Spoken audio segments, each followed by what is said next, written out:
determinism. I mean, I can't even say it. Okay, this is a hard word. 2 words, and what it means is if you have a badass name, you are going to hit that ceiling. You are going to be badass, which leads us to King Miller. I think I may have brought this up with King Miller before, or somebody else with one of these nominative determinism. But you like 110 plus rush yards, a big number out of USC. What are we seeing here with King Miller? A big number in a big game for the victory bell between UCLA and USC. And John, we are learning something here on Black Friday with the terms you are throwing out feels like the theory of relativity. We'll make this very simple for USC's running back in King Miller then against the Bruins. UCLA, after being one of the great stories of this college football season in October, has now lost 4 consecutive in November. And they've been getting gouged on the defensive side of the ball, averaging 45 points per game allowed here in the month of November in their last 4. And 3 of 4 teams have rushed for at least 212 against the Bruins. The only team that did not was Nebraska, and their running back, Emmett Johnson, had nearly 230 total yards on the road in the Rose Bowl. USC has not won in the Coliseum against UCLA in now a half decade. I think they get back to the ground game on Saturday night and trusting in King Miller against the UCLA defense that frankly has struggled all year, but especially here in their last 4 games consecutively. So King Miller, with the nominative determinism, John, if I got that right, has a big game, 110 rushing yards at the very least. See if I can do it. Nominative determinism. There it is. That's what it is. That's the term. So keep that in mind if you're naming your kids. Nominative determinism. So if you give them a badass name, they might become a badass person. Or if you nickname them, for example, Debo, when they're in the crib because they're a bully, they might end up being in the NFL and bullying people in that league. But last but not least, Joey Aguilar out of Tennessee. I see he was formerly of App State. You like him throwing 3 plus touchdown passes. Nice payoff here at plus 221. Did that about 3 weeks ago. Actually had a couple of games with 3, so that's probably what you're eyeballing. But what else do you see?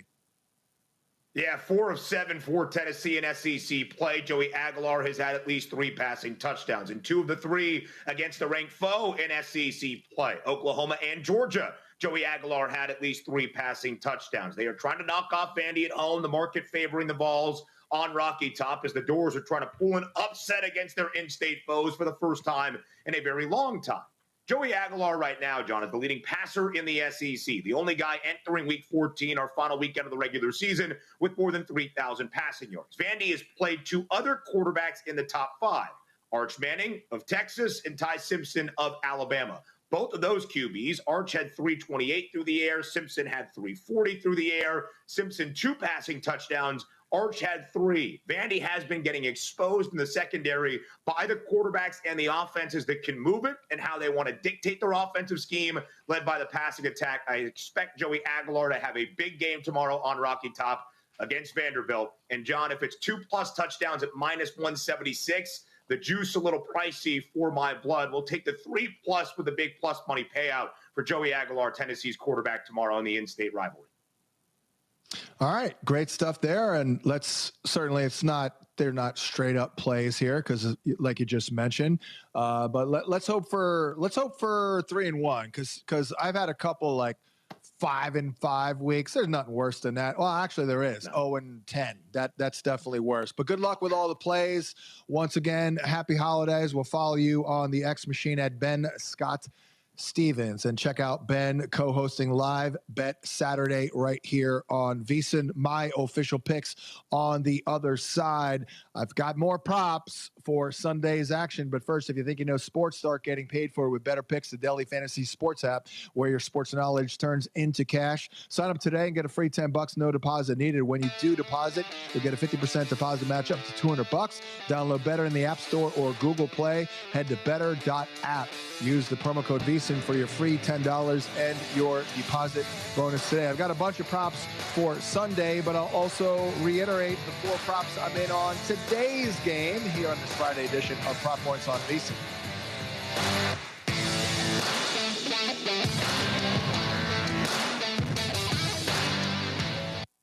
At Bank of America, we asked our people, how do you take ownership of your career? I'm able to grow my way by putting the priorities that I have for my career first. I thrive on being a leader who's behind the team, not in front of the team. Every few years, I'm being re-energized because I get to do something different and learn something new. See how our teammates are growing in their careers at bankofamerica.com/great place to work. What would you like the power to do? Bank of America, proud to be an equal opportunity employer. Actual price will depend on product and subscription plan. Featured products are compounded drug products, which the FDA does not approve or verify for safety, effectiveness, or quality. Prescription products require an online consultation with a healthcare provider who will determine if appropriate. See website for details, restrictions, and important safety information. Want to boost in and out of the bedroom? Hims has you covered. Introducing a new 2-in-1 approach to level up your game. Tadalafil for better bedroom performance and zinc for testosterone support. Turn things all the way up and find affordable treatment options at up to 95% less than brand names at hims.com/joy. That's hims.com/joy. When the games are on, so is VEASAN. With in-game betting insights you can actually use. We're live during the action for real time. To some people, the sound of a baby babbling doesn't mean much. But that's not necessarily true.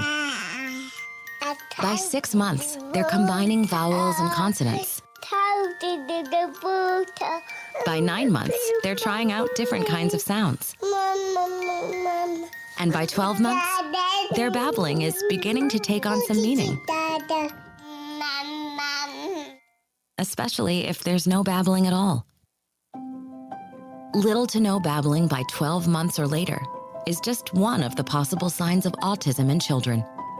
Early screening and intervention can make a lifetime of difference and unlock a world of possibilities.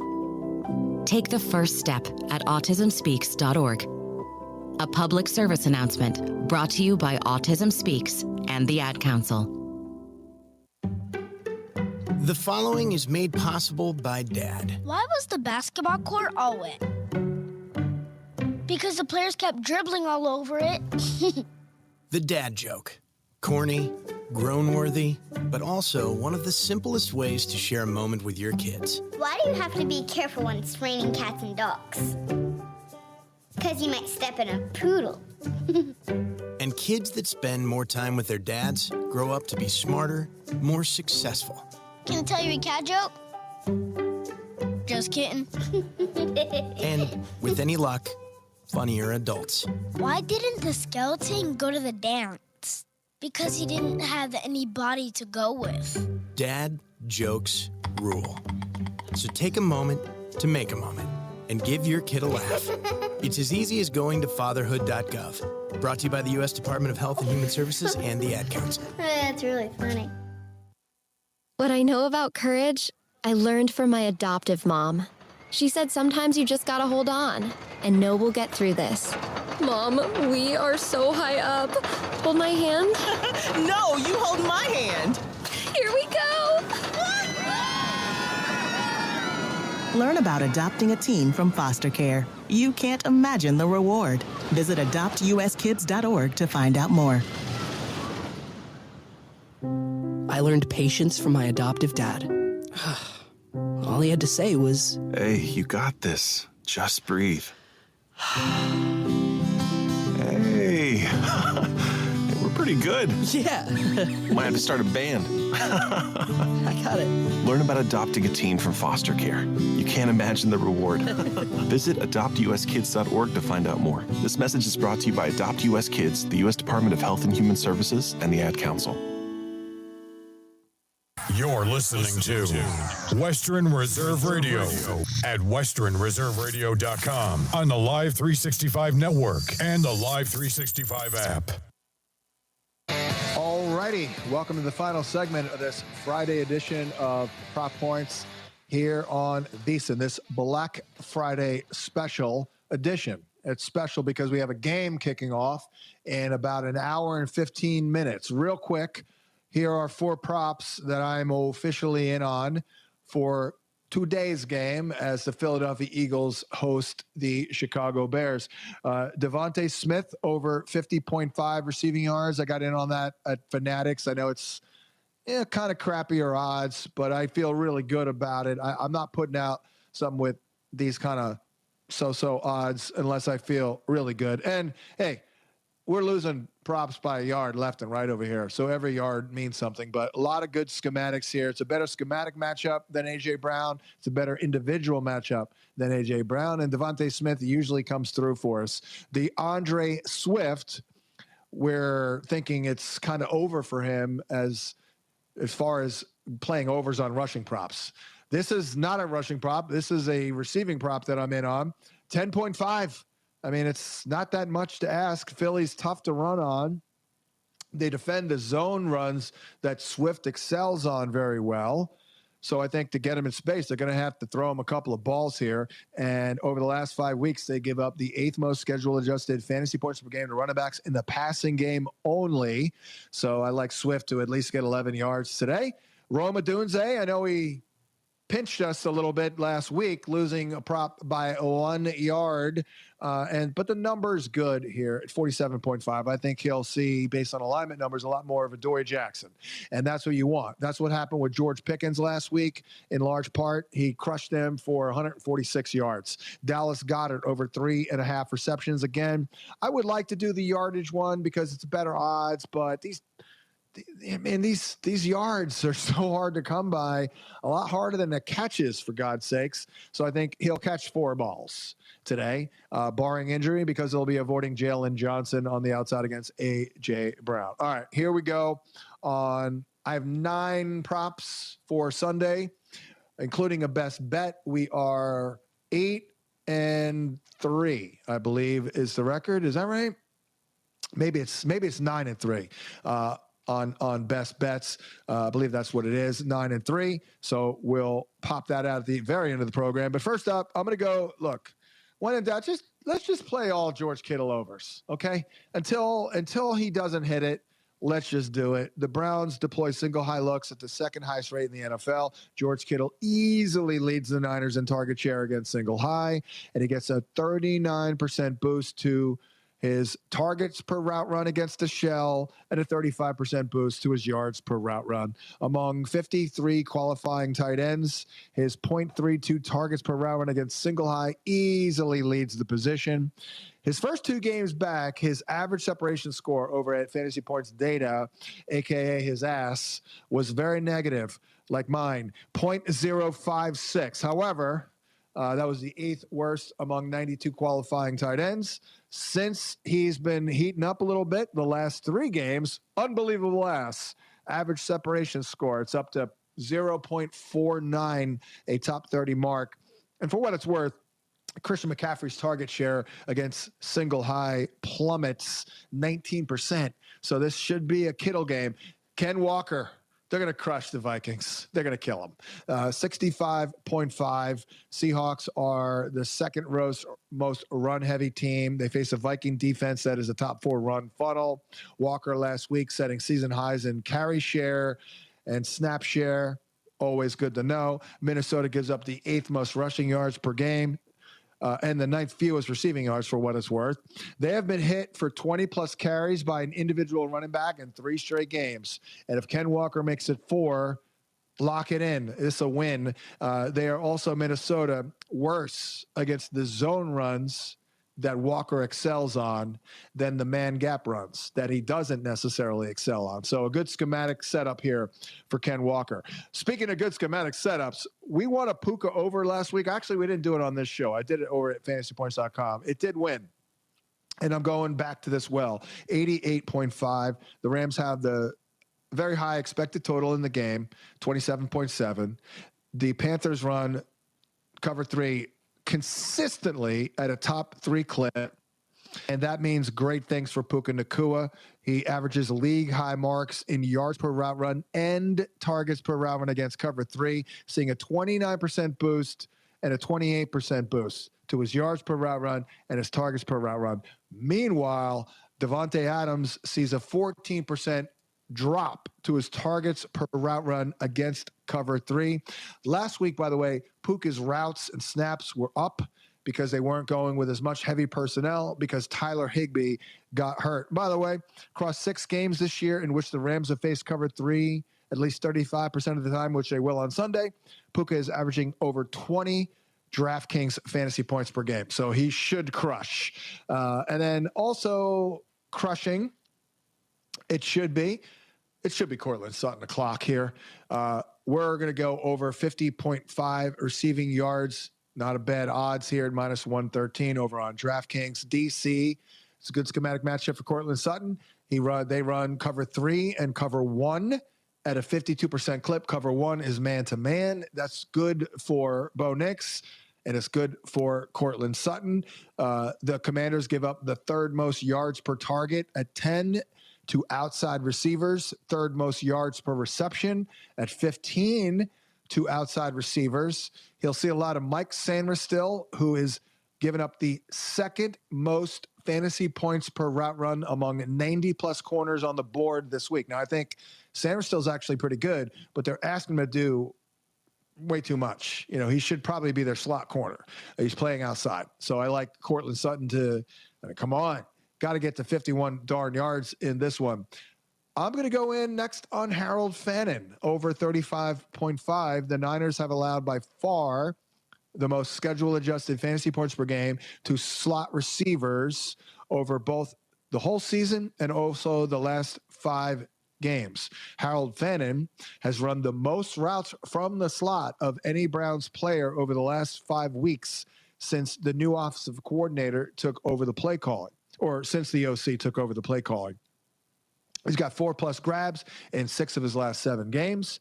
The 49ers run the 5th highest rate of cover 1, and he averages a very good 2.62 yards per route run and 0.32 targets per route run against the coverage. San Fran gives up the 11th most receiving yards per game and the 11th most receptions per game. 2 tight ends, no linebacker Fred Warner. I know that it is Shedeur Sanders, but he was checking it down left and right last week as they used designed plays to get him completions. And that's Harold Fannin's deal. Love this one, too. I probably should have it a little higher on the list, quite frankly. Oronde Gadsden, over 44.5 receiving yards. I have so many different good points on this. The Chargers, let's just go to this. The Raiders deploy cover 3 at the NFL's highest rate. Cover 3 has clearly been Justin Herbert's best shell to attack.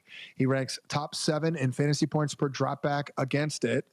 Ladd McConkey, though, sees a drop in his targets per route run against the shell. Meanwhile, Gadsden sees a 40% boost to his targets per route run against cover 3. His 3.61 yards per route run against these looks that we'll see is ranking behind only Puka Nacua, Drake London, Tyler Warren, and Jackson Smith and Jigba. And most of those dudes are wide receivers other than, the fellow rookie Warren. So, I mean, we're looking really good here. He's got a full-time role for this offense, not really feeling it with the other receivers, quite frankly. Next up, R.J. Harvey. I love this. DC's in trouble. They're giving up the 9th most adjusted yards before contact, the 5th most rushing yards, and the 9th most receiving yards. So in case Sean Payton wants to be tricky with us and work in Jaleel McLaughlin or whatever, this is a great opportunity to get R.J. Harvey a lot of work as you gear up for the playoffs. So I like this over 72.5. Then the final under we'll do is 61.5 for Rico Dowdle. In their losses this year, and they're 10-point underdogs, Rico has run for 38, 53, 54, 32, 9, and 12 yards, which leads us to our best bet for the week. Stay tuned. Money Moves with Jonathan Von Tobel at 2 Eastern follows this program. Mike Palm checks in from Circus Sports, and Will Hill shares his sharpest sides. Plus, Zach Cohen breaks down the NFL and NBA betting opportunities heading into the weekend. The best bet is Breece Hall, over 18.5 receiving yards the last 2 games with Tyrod Taylor. He has a 15.6% target share, which is 4th best among all running backs, and they give up the 11th most receiving yards per game to running backs. They should be playing from behind. And Breece Hall is Mr. Explosion, had a long catch and run last week. Those are the plays. Good luck with them all, and we'll catch you Monday for another edition of Pop Points right here on VSiN.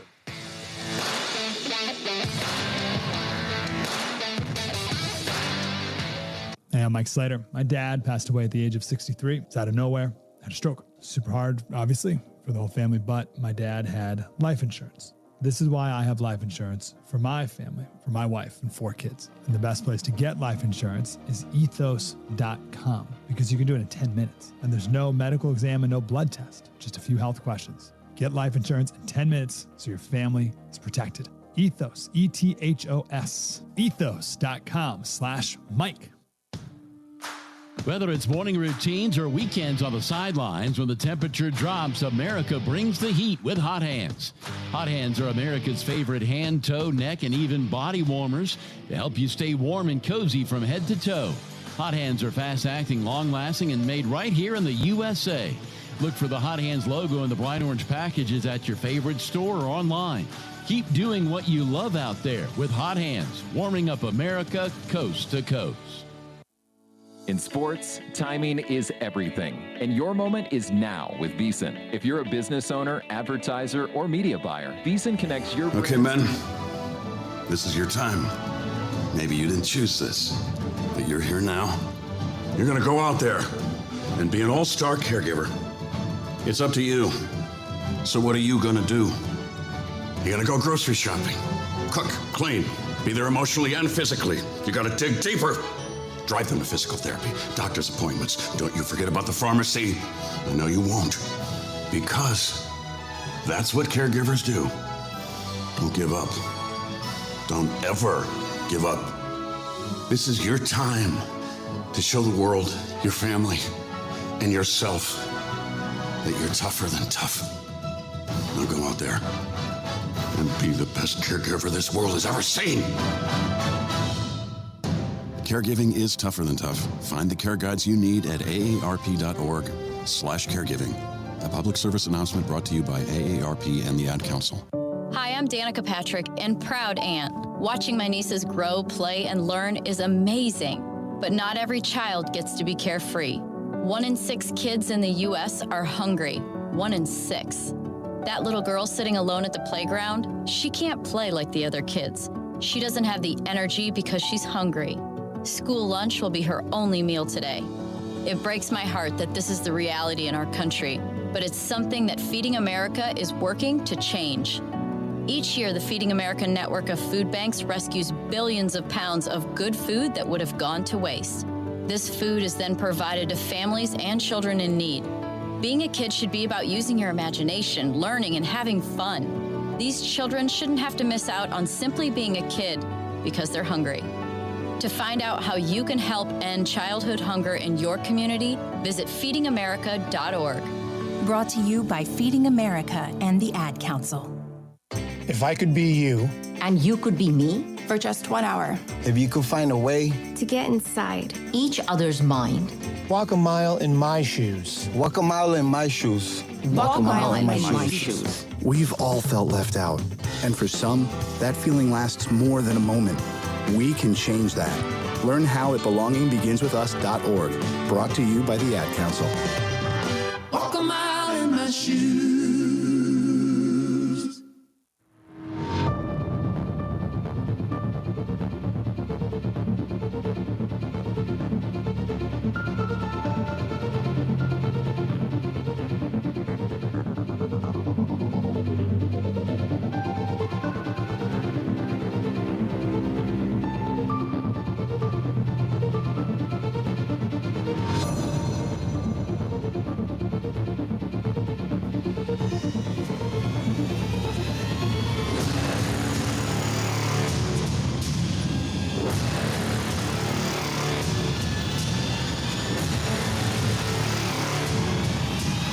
Youngstown, Warren, and Salem Sports Talk is on the iMedia1 network. Western Reserve Radio, Western Reserve Radio 2, and City View Sportscast.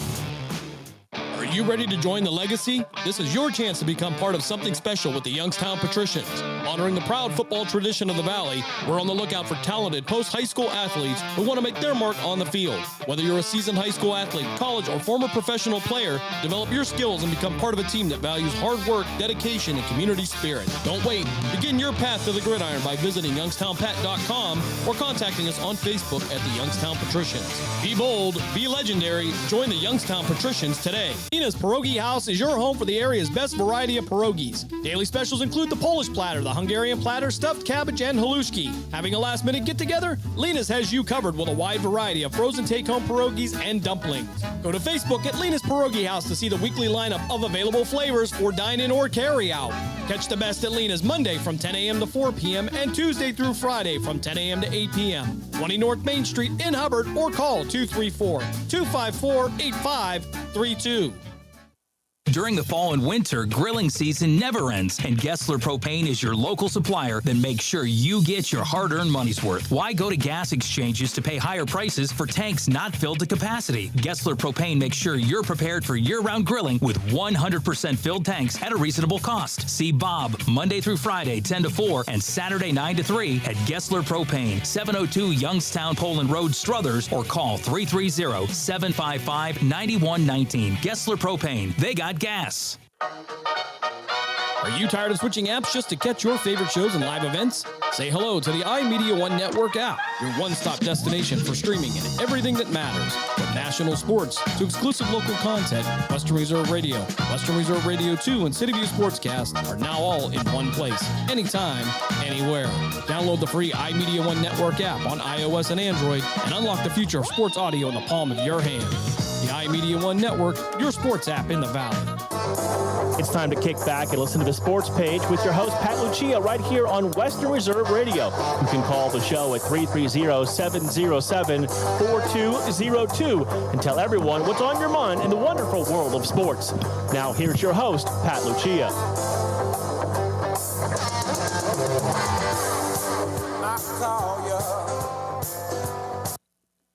Saturday morning Sports Page. Pat Lucia, 330-707-4202. Get in, talk sports on Western Reserve Radio. It is the Saturday, the Michigan-Ohio State Saturday.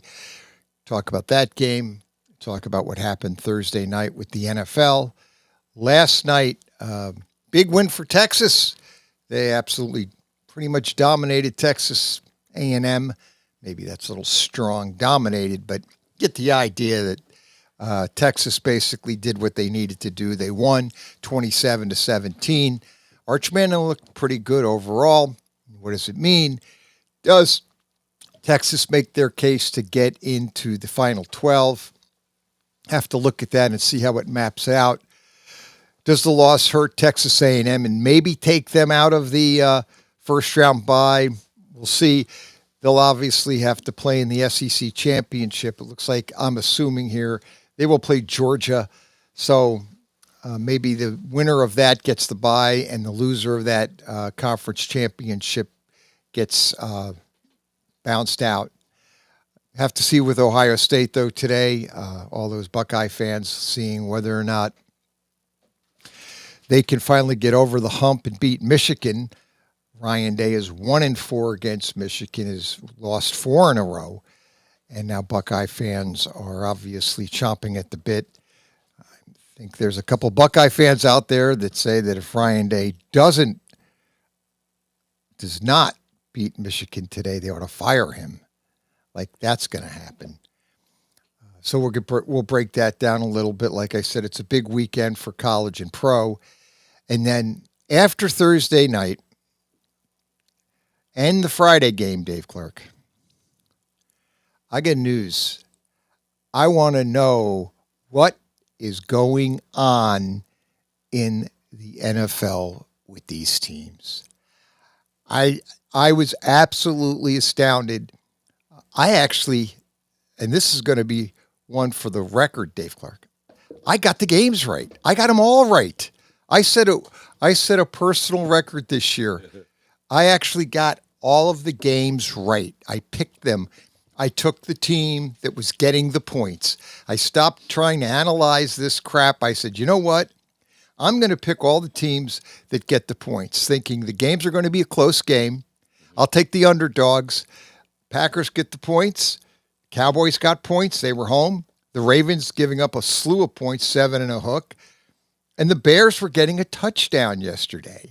And we have to talk about your Philadelphia Eagles. What the hell is going on with the Philadelphia Eagles? Offense. Oh, Dave Clark. It's the offense. Oh.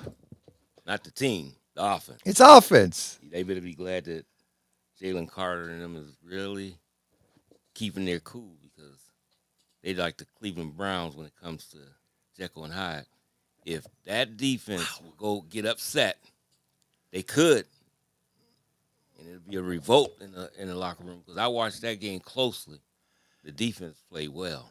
They played well enough to win the football game. Yeah, they should have won the game. But when you get 3 and out for about 7, I think it was 7 drives. Yeah. 3 and out. No energy. None. Lackluster, no urgency, nothing. They're like, I mean, it look like they're just going through the motions, and you can't win in the NFL. Now that's what bothers me with a lot of teams. I see that with Philly. I see that with Buffalo. What are you doing just going through you got enough talent. Now, Buffalo is injured a little bit. They still got talent. They should be able to win these games they've been losing. They're not going to. And they beat up all over their defenses. So that's a little different. Yeah, their run defense is horrible. Buffalo's is, but Philly got a good defense. Yeah, Philly's defense. But the offense, when they show up, they all of a sudden say, okay, let's just go crazy. A.J. Brown, great plays, this, that, and then back to let's just walk around. I don't know. There's no energy. And Nick Sirianni, he's got to maybe even take over for Petula. I know he's doing the right thing by not – you don't want to degrade a guy. It's on your coaching staff. But he might say, hey, I'm going to step in, do some things because there's no energy in that offense. And he's got to get energy in there. I mean, it's none. The blocking is terrible. We look at the offensive line. Yes, they got guys that's out. Lane Johnson. They done lost people to other teams. No, see that I don't like to make excuses like that about my offensive line is bad. No. I'm not making that as an excuse. You're NFL players. You're getting paid money. You should be able to block and move. Maybe not. You won't be consistent, but you should be able to do that on some type of regular basis at times as an NFL starter.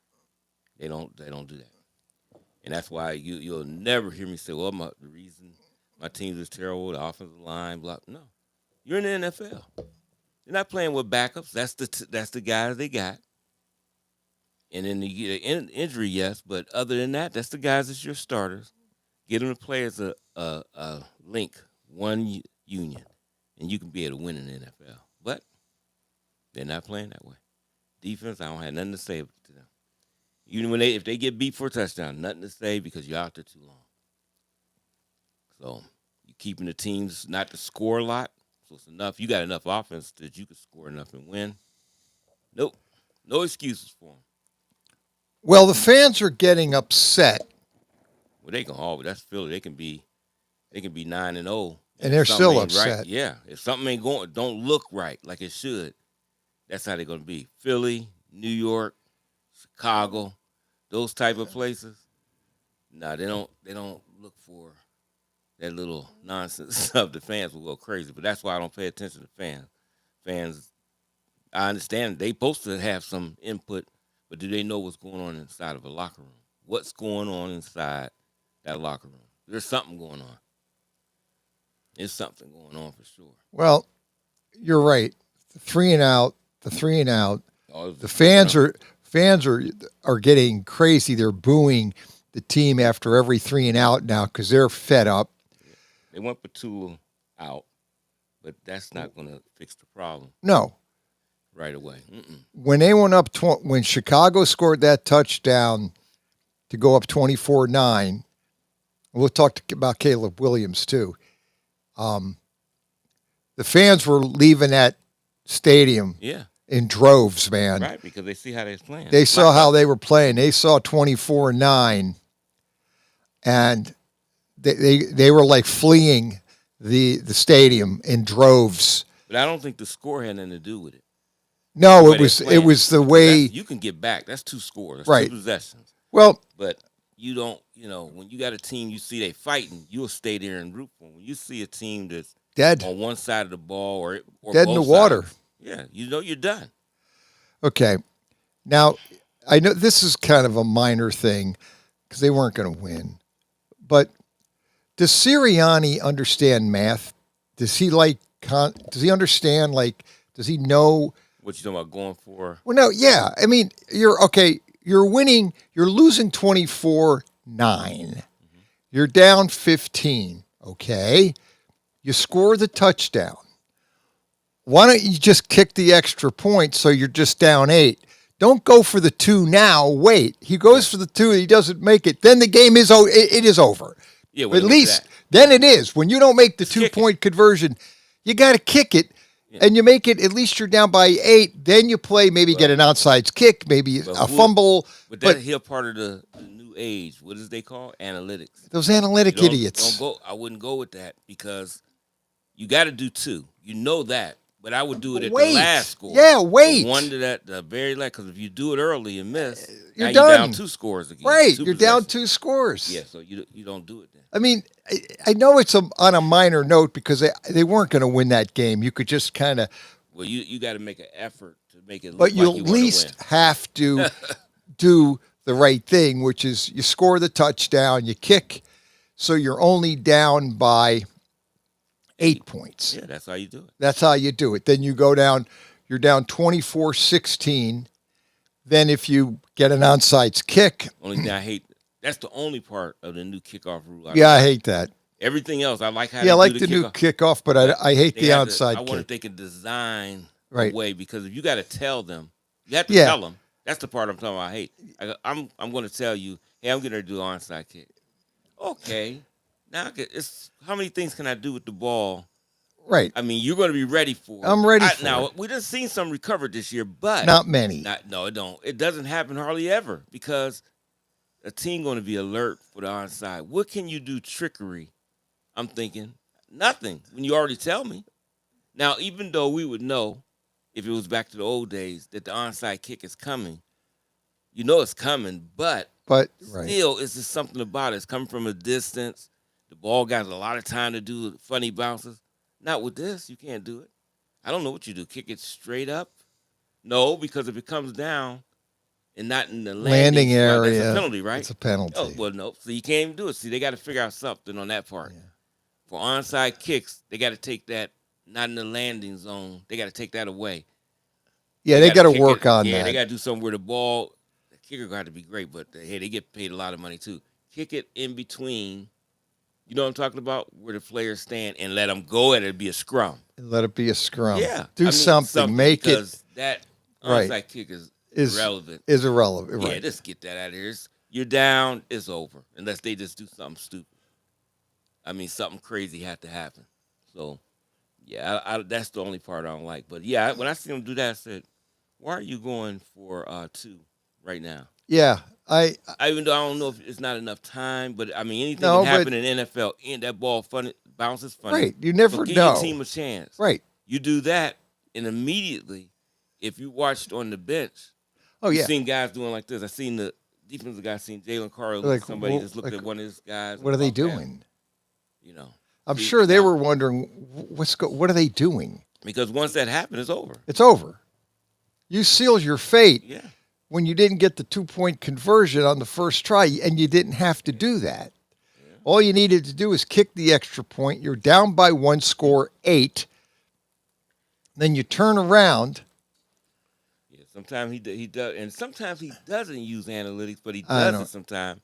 And I think he does it most of the time. I just wish they wouldn't use that. I mean, sometimes it is right. I look at the thing, what they're doing, but sometimes you got to go what's in the gut. Don't do it all the time just because analytics say you should. Analytics say you 0-16. Well, analytics is going to get you in the loss column. It's like or get you your job. Or you're going to be out by that all the time looking for a job, because the bottom line is, like, these teams going for it on 4th down.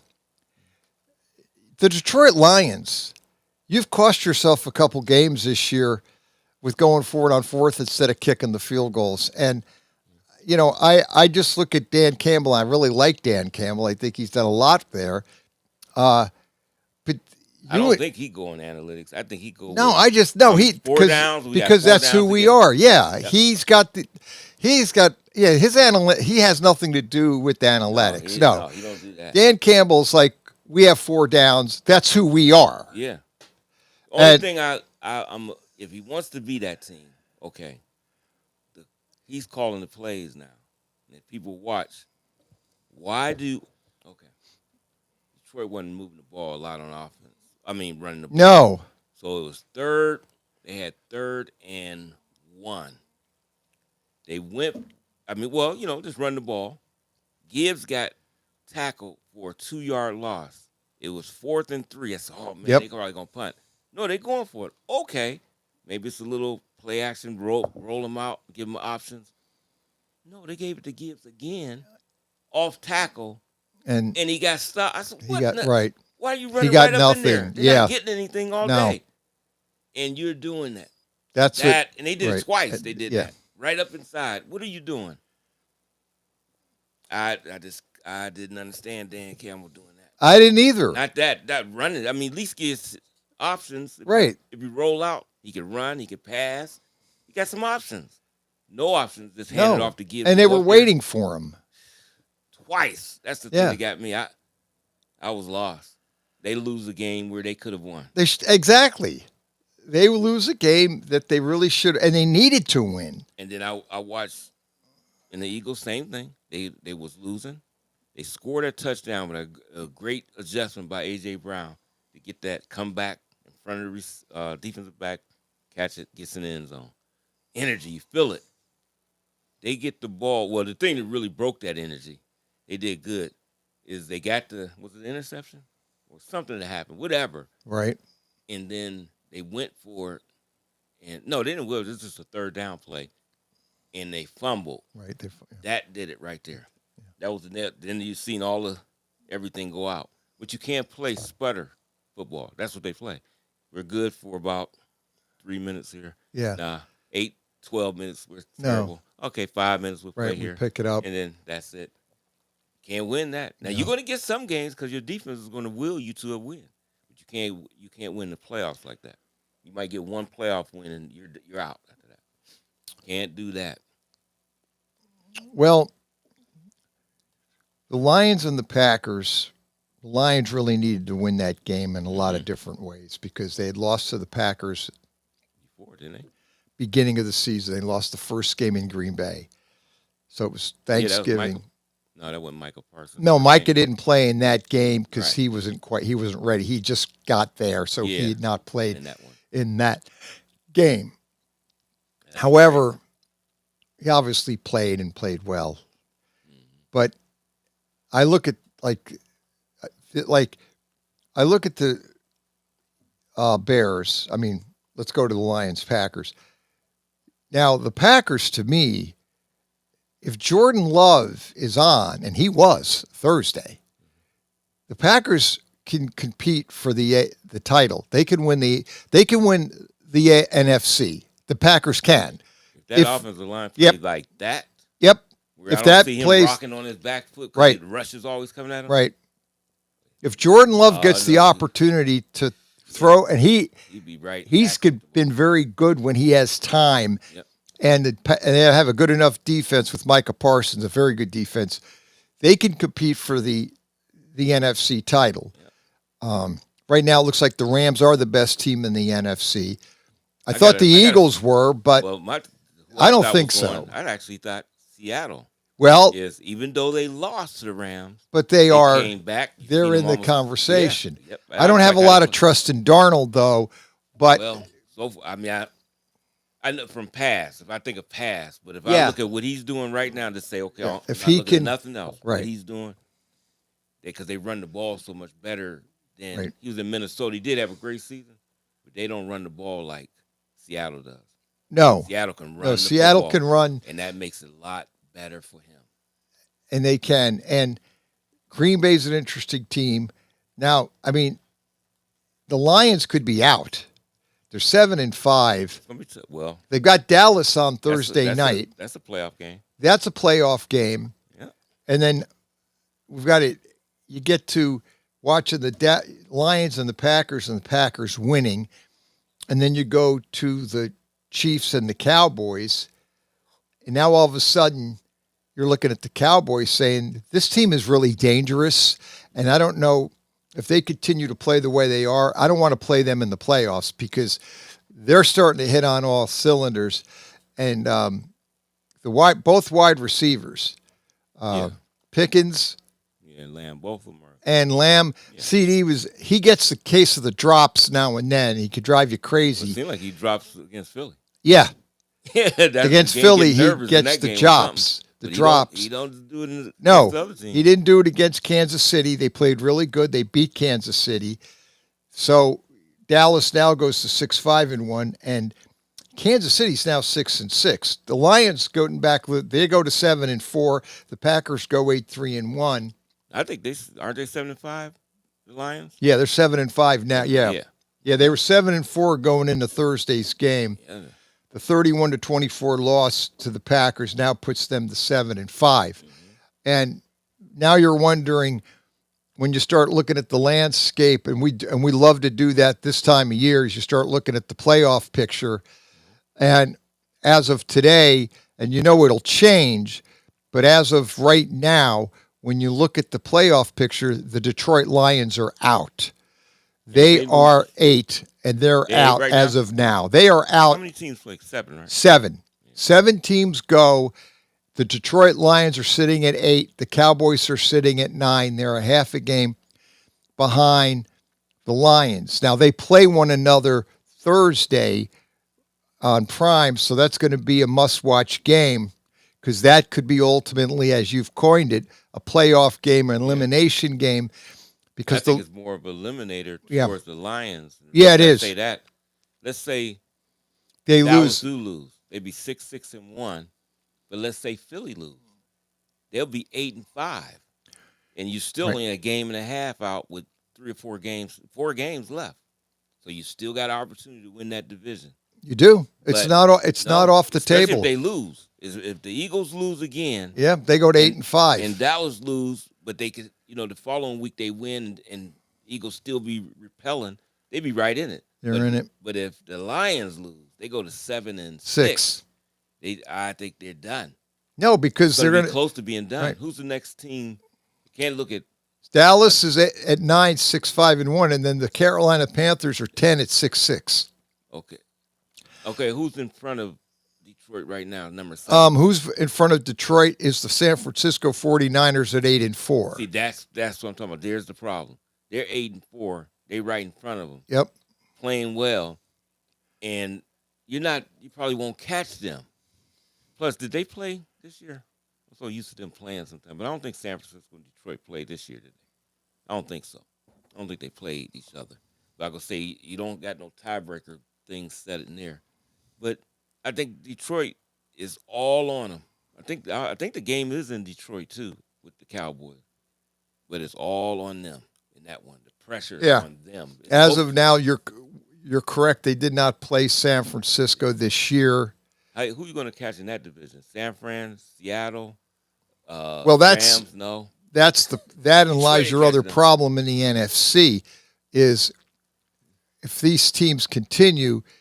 In order to get into the playoffs in the NFC, you might need 11 wins because 10 won't make it. Because if you don't win your division, yeah, because the wild card right now, San Francisco's got the last spot and they're 8-4. Yeah, see, that's rough. Green Bay is next. They're they're basically 8-3-1. Wow, because they're behind the Chicago Bears, who are now 9-3. Yeah, that's right. So. And, they get no respect whatsoever. Who, the Bears? The Bears get none because everybody keeps saying, well, if you look at the opponents, they haven't beaten anybody. Everybody still questions Caleb Williams. Some people, he keeps the other team in the game. He made a couple great plays yesterday, made that run for the first down toward the end of the game that pretty much did seal it. Well, but Caleb Williams is playing pretty good. Yeah, well, that's because, we were on our way to go to do the high school game last night. And the guy had it on his phone and had the game on. He said, I'm just not sold on Caleb Williams. Look at that. He just throws the ball there. I said, he had to throw it. Why he throw it in the ground? I said, all his receivers was covered. He's got to get rid of the ball instead of taking a sack. Last year, he would have scrambled around, took a 20-yard sack. Right. I said, this year, I can't find anybody. Throws it at the feet. Yeah, he just threw it at the feet of one guy. Right. And the play's over. I said, that's the smartest thing. Right. Then a couple plays later, he made a mistake when Jalen Hunt was blocked. That's what it was, the interception we were talking about. He was up under he didn't see them with the blocker was so big and over him. He threw that little screen, got popped up, intercepted it. Right. So they say he's terrible. No. I said, there's a guy that played in Indianapolis years ago. You know what? He threw 30 interceptions. Peyton Manning. It was like, I don't remember nobody like that. I said, yeah, his name is Peyton Manning. He's in the Hall of Fame. Yeah. Yeah. That's what they were saying. What a bust. I know. Remember that? He's terrible. Get him out of here. You know, and they were just on him about it, and look what he turned out to be. Caleb Williams is a good enough quarterback. What an improvement that we done seen. If you really look at it, it's a big-time improvement. And he likes Coach Johnson, so that makes it even better. But you know what? I think Chicago like that. Don't pay any attention to us. We're nothing. We just play teams you should beat. And I keep telling them, I say it here all the time. If it's the NFL team, there's no bad NFL teams. They might be badly put together. They might be not using them the way they should be used. But there's not a terrible NFL team. You're not going to find that because you're not going to find the athletes like they have on that team. You might see that in college. Like I said, you could have a great corner on this side. The other corner is not really good. But he's okay. But you're not finding that in the NFL. That's what Shedeur said when he started. He said he got that interception. He said that would have been a completion at Colorado. Right. He said, but when I threw it out there, it was like, oh, the guy was already breaking. He was coming so fast. I mean, that's what it is about them. People don't understand. They don't understand. The level. That level is ridiculous. It is. It's ridiculous. That's why I think about back when I played football to compare to now, how much bigger, stronger, faster. If they allow some of the things to go to how we played back in the day, these guys would get killed on the field. I hate to say that, but there probably would be some deaths on the field. Oh, yeah. Yeah. I mean, can you imagine a guy coming across and hitting you in the head with a shot at the force and size and speed, and then you're running with your speed? That's not a good combination. No. So why did they do that about Caleb? I mean, I feel bad about it. They're going to always keep putting him down. Yeah, it's the haters out there. I know. That they just, everybody, for some reason, wants to see him fail. Oh, yeah, they want to. And I think he's been playing, for a second-year quarterback. I think he's really having a good year. The team's winning. He's making the plays when he needs to. Yeah, he makes mistakes here and there, but they all make mistakes. What year is he in anyway? He's in his what? Is this his second? Yeah, Caleb is 2 years. The second year in the league. Last year it was him and Daniels was the rookies. Yeah, they were rookies. And people are already saying he's making mistakes. Yeah. Yeah. That's why I go back to Peyton Manning. Right. They're always like that. It's always a process, and a lot of it is the team you're on and how the team develops and the injuries. There's so many factors that play into this. But when you really look at Chicago was last year's Washington. Yep. It just seems that Chicago is getting the breaks. They're getting they're just getting they're pulling out the close games like Washington did last year. They're the Washington of this year is the Chicago Bears, and they're playing. They got the new coach, the head coach. Yep. Great job, and Caleb is really figuring it out. And we'll see how it goes. We got a lot more to get to. Got to talk about the Bengals and what the heck is wrong with the Ravens, Dave Clark. Back after a quick timeout on Western Reserve Radio.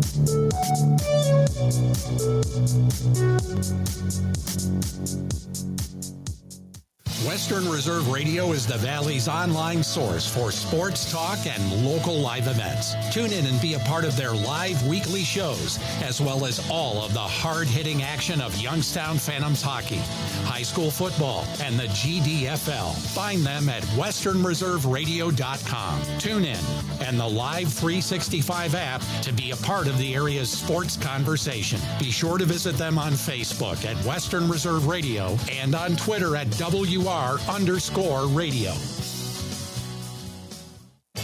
Located in Applewood Estates in Boardman Township, the Applewood Swim and Tennis Club offers a pleasant family environment. Choose a membership that meets your needs and enjoy a relaxing venue that includes not only swimming for the family, but also youth activities such as competitive swimming, tennis, and more. Enjoy the friendly atmosphere all summer long with the staff and members of the Applewood Swim and Tennis Club. For more information, go to applewoodswimandtennis.com or call 330-953-2833. Honorary Forest Ranger Betty White here, lending a hand to my dear friend Smokey Bear. Because for years, he's only said, only you can prevent wildfires. But there's a lot more to say. Like if you park your car on tall, dry grass, the hot exhaust pipe can start a wildfire. So keep the animals safe, especially the cute shirtless one. Go to SmokeyBear.com to learn more about wildfire prevention. Brought to you by the U.S. Forest Service, your state forester, and the Ad Council. Question. When you walk into the boardrooms of the most successful companies here in Ohio, who do you meet? Answer. Men and women who played high school sports. Education-based high school sports give us more than athletes we can root for. They give us leaders we can depend on. Question. So where will we find tomorrow's leaders? Answer. High school sports.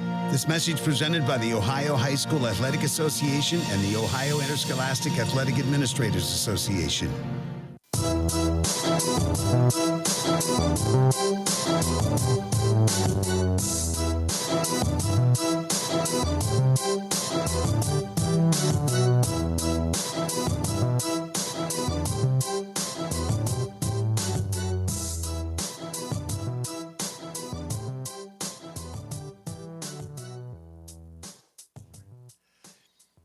Saturday morning sports page back.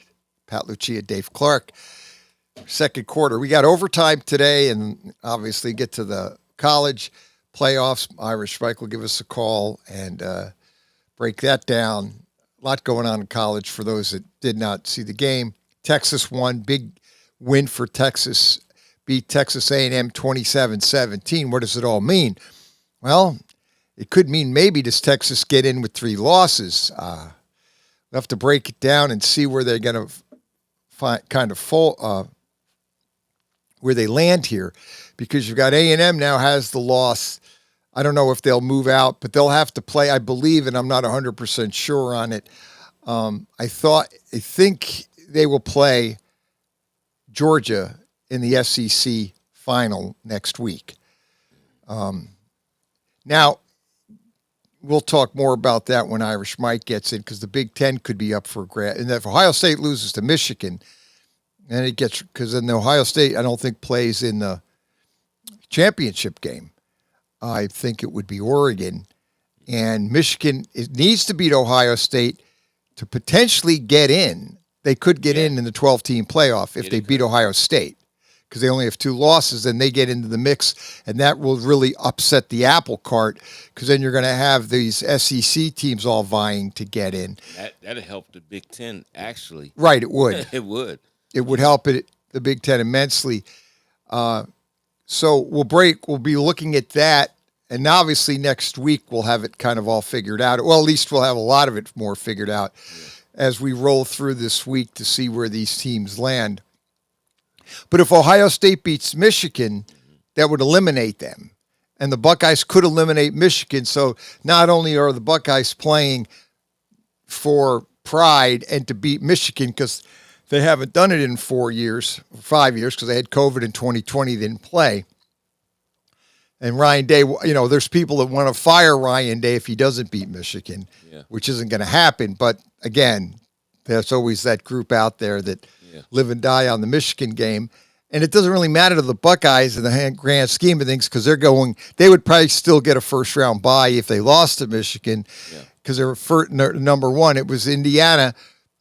Who would Indiana play next week? It looks like I'm looking at the standings, and I think it's Oregon, but I'm not 100% sure on it, because they got tiebreakers and have to figure that mess out. But when you break down, getting a little bit not too engulfed with college just yet, it's too easy. Getting back to the NFL, because I do want to get back. I'll tell you one thing, Dave Clark. The Baltimore Ravens look like a shell. They just aren't right. And Lamar Jackson looks good, and then he doesn't look good, I don't think he does the right thing of. But he seems out of sync. Is that yeah. is it I don't think he's complete. No, I don't. Even though he says I'm fine. No, good. he's not. No, it's something. He's not 100%. That hamstring, that injury is still lingering because he's still not right. And you could see the way the team isn't right, though. Yeah. Defense isn't all that. The defense isn't so good. Burrow pretty much had the time, threw the ball down the field. Well, that's the biggest problem. The defense can play good at times, but they can't rush the passes like they have in the previous years. That's the part that misses. Now, as far as tackling, you got guys that can make big plays. Yeah, they got that. They got two of the best safeties in football with and a great middle linebacker and and everything like that. So they got that type of thing. But the defensive line getting to the quarterback is not good. No. And if you can give most NFL quarterbacks, most of them, especially your top echelon ones, but if you give most quarterbacks time, they'll pick you apart. Oh, they'll pick you apart, and especially if it's Joe Burrow. Yeah. Well, I mean, that's what I'm saying. That's your upper echelon. But if you go and take a guy that just, he's an average, a decent. I'll take Mason Rudolph. You give him time. Oh yeah. He's smart enough to beat you, and he will. And that's what I'm talking about. I mean, they can't get to the passer at all. Mm-mm. When I see it, I be like, whoa, they got there. But sometimes they do it by sending Hamilton and sending Starks on blitzes and corner blitzes. I'm talking about with just your front four, can you get to the passer? And that's outstanding, though. I've never seen the Ravens where they didn't have pass rushers. And they really don't have guys that can get to the quarterback. They don't. So that will hurt you. So that's why I started like, okay, they'll make the playoffs, whoever. How can I eliminate people out of the playoffs? And I can't see you winning through the playoffs without a pass rush. I can't see it. It's just like a team that don't run that good. I don't care if you get the playoffs. Just think in the playoffs, you got to be able to run the football. And if you can't run good, you're going to have problems too. Yeah, and that's kind of where, looking over at the AFC landscape of the playoffs, right now, Buffalo has the last spot. Jacksonville is 6. The way it is right now, the Chargers are 5, 7-4. Jacksonville's the 6th spot, 7-4. Buffalo Bills have the final spot, 7-4. Looks like the Chargers have the tiebreak over Buffalo and Jacksonville based on winning percentage in conference games, and then Jacksonville would win the tiebreak over Buffalo. They have best win percentage in conference games over Buffalo. So right now, the Chargers are 5, Jacksonville 6, Buffalo is 7. The Texans are sitting at 8. Now that's one team. And that's a dangerous team. I don't want to play them. Because they got healthy. Pass rush is crazy. That team has figured it out. Like, they've got healthy. They won with the backup. They won 3 games. 3-0. Mills, 3-0. Took care of the football and made big plays. He just did what he needed to do. Didn't do, again, he played within the confines of but he did well. Yeah, good. And he let that defense take over, and they did.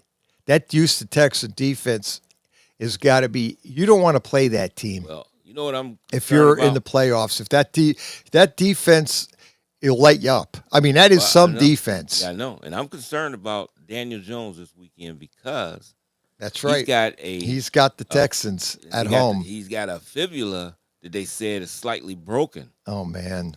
You read the report, he's going to play, but this is the problem. He could play with that. But I'm looking at it, how well he's played for them this season. I got to take him out this game. Yeah, I wouldn't play. That pass rush is ferocious, and he might. They'll lose him for the year. Yeah, that's what I'm saying. He's playing too good, but they're going to run him out there. Yep, they're going to run him out there. So I'm just kind of surprised. Yeah, about that. I'm concerned about that. When you say light people up, that might be an understatement. My goodness. And the way this maps out now is the Texans are only a game out. The only game, okay, right behind Buffalo. Right behind Buffalo, Jacksonville, and the Chargers. And they hold the tie. Well, I don't know how they do their tiebreakers, how they do it, but Houston did beat Buffalo. Houston beat Buffalo. I know they have the tiebreaker with Buffalo. Yeah, that's what I'm saying over them. And so what really maps out this time of year where these games are just worth gold is because you look at the Buffalo Bills and the Steelers, and the loser's in bad shape because if Buffalo loses that game, well, let's do this.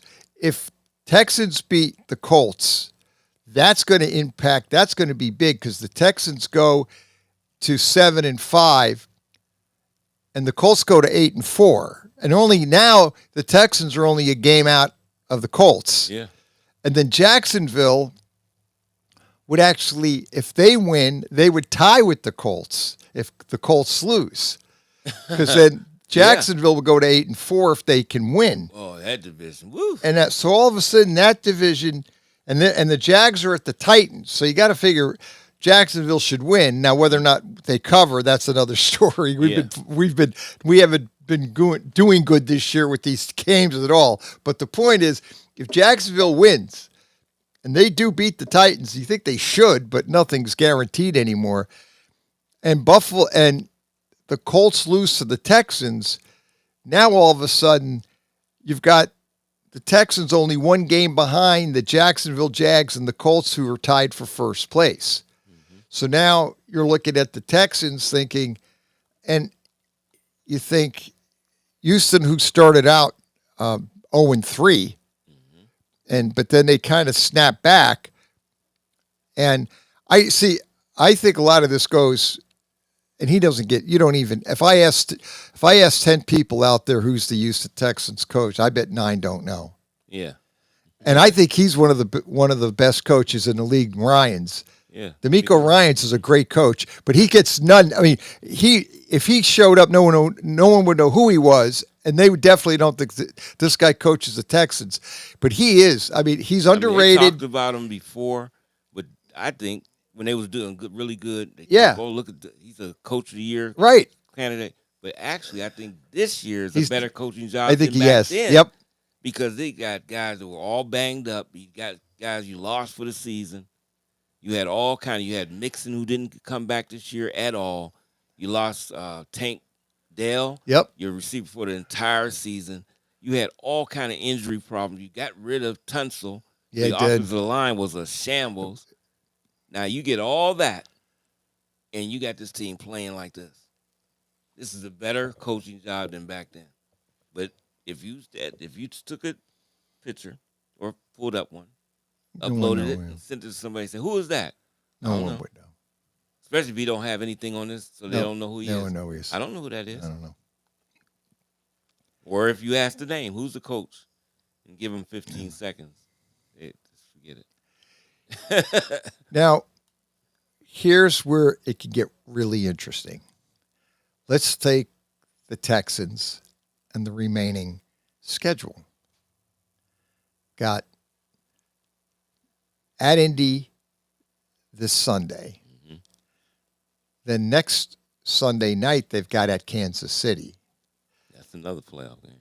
That could be a playoff game. That could be, Kansas City could be eliminated if they lose that game. That's it right there. Because they might have, their back is literally against the wall after losing to Dallas.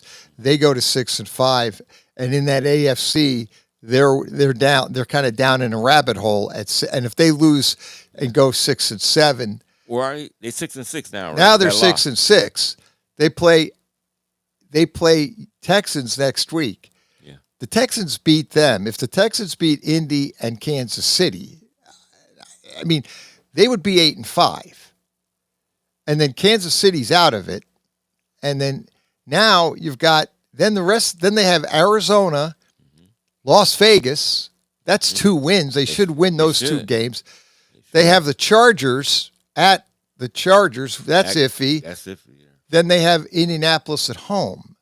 Last game of the season. They got 2 games and they should win. They got Arizona, Las Vegas are 2 wins. I just hate. It's ridiculous now because the teams I think that it's definitely no way they're gonna cover or be even in the game, and they get in it. They be in it. And that's it. What's going on? Or they might even win. And that's the it. thing. You don't know. It just trips me out, but they should win both of those games. And if should. they play these other teams the way they've been playing, they should beat them too, maybe. At least three of them. So they could probably, if they could beat Kansas, if they beat Indy, this is a big, big game. Oh, it's big. They get to Indy and they win Indy.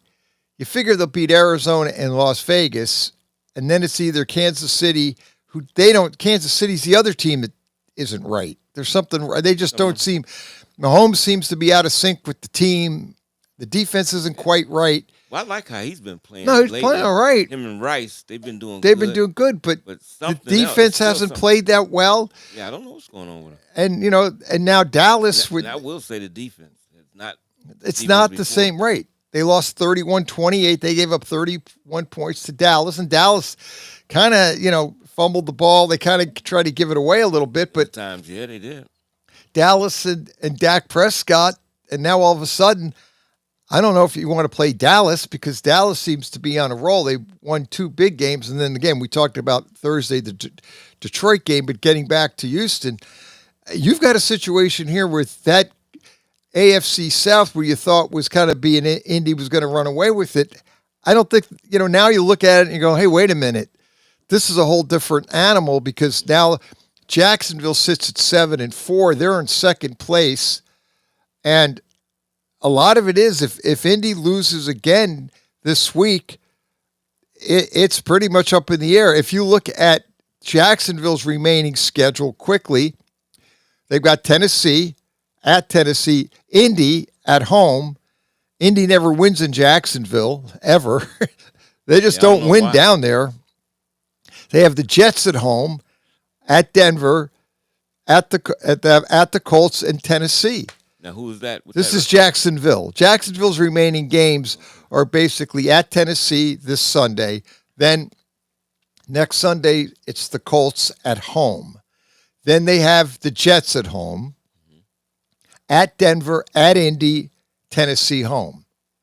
So they should beat the Jets. They should beat Tennessee. They should beat Tennessee. That's going to get you 10 wins because that'll give them the 3 wins they need to get to 10. They should beat Tennessee. They should beat the Jets. They should beat Tennessee again. Then that leaves basically the 2 games with Indy and Denver. Yeah. And if they split with Indy, that's going to get you to 11. At Denver, who knows? And Jacksonville, I can't ever figure Jacksonville out. Yeah. They're painful to watch because they just do too many stupid things, but they end up winning games that you scratch your head going, boy, they look terrible, but they win. So they bring winning ugly to a different level, but they win, and that's all that counts. That whole AFC South, to me, is a crapshoot at this point. Because if Daniel, as you said, Jones has got an injury, he's playing with it, which may not be a good idea, because if he gets hit a few times against Houston, he could be out.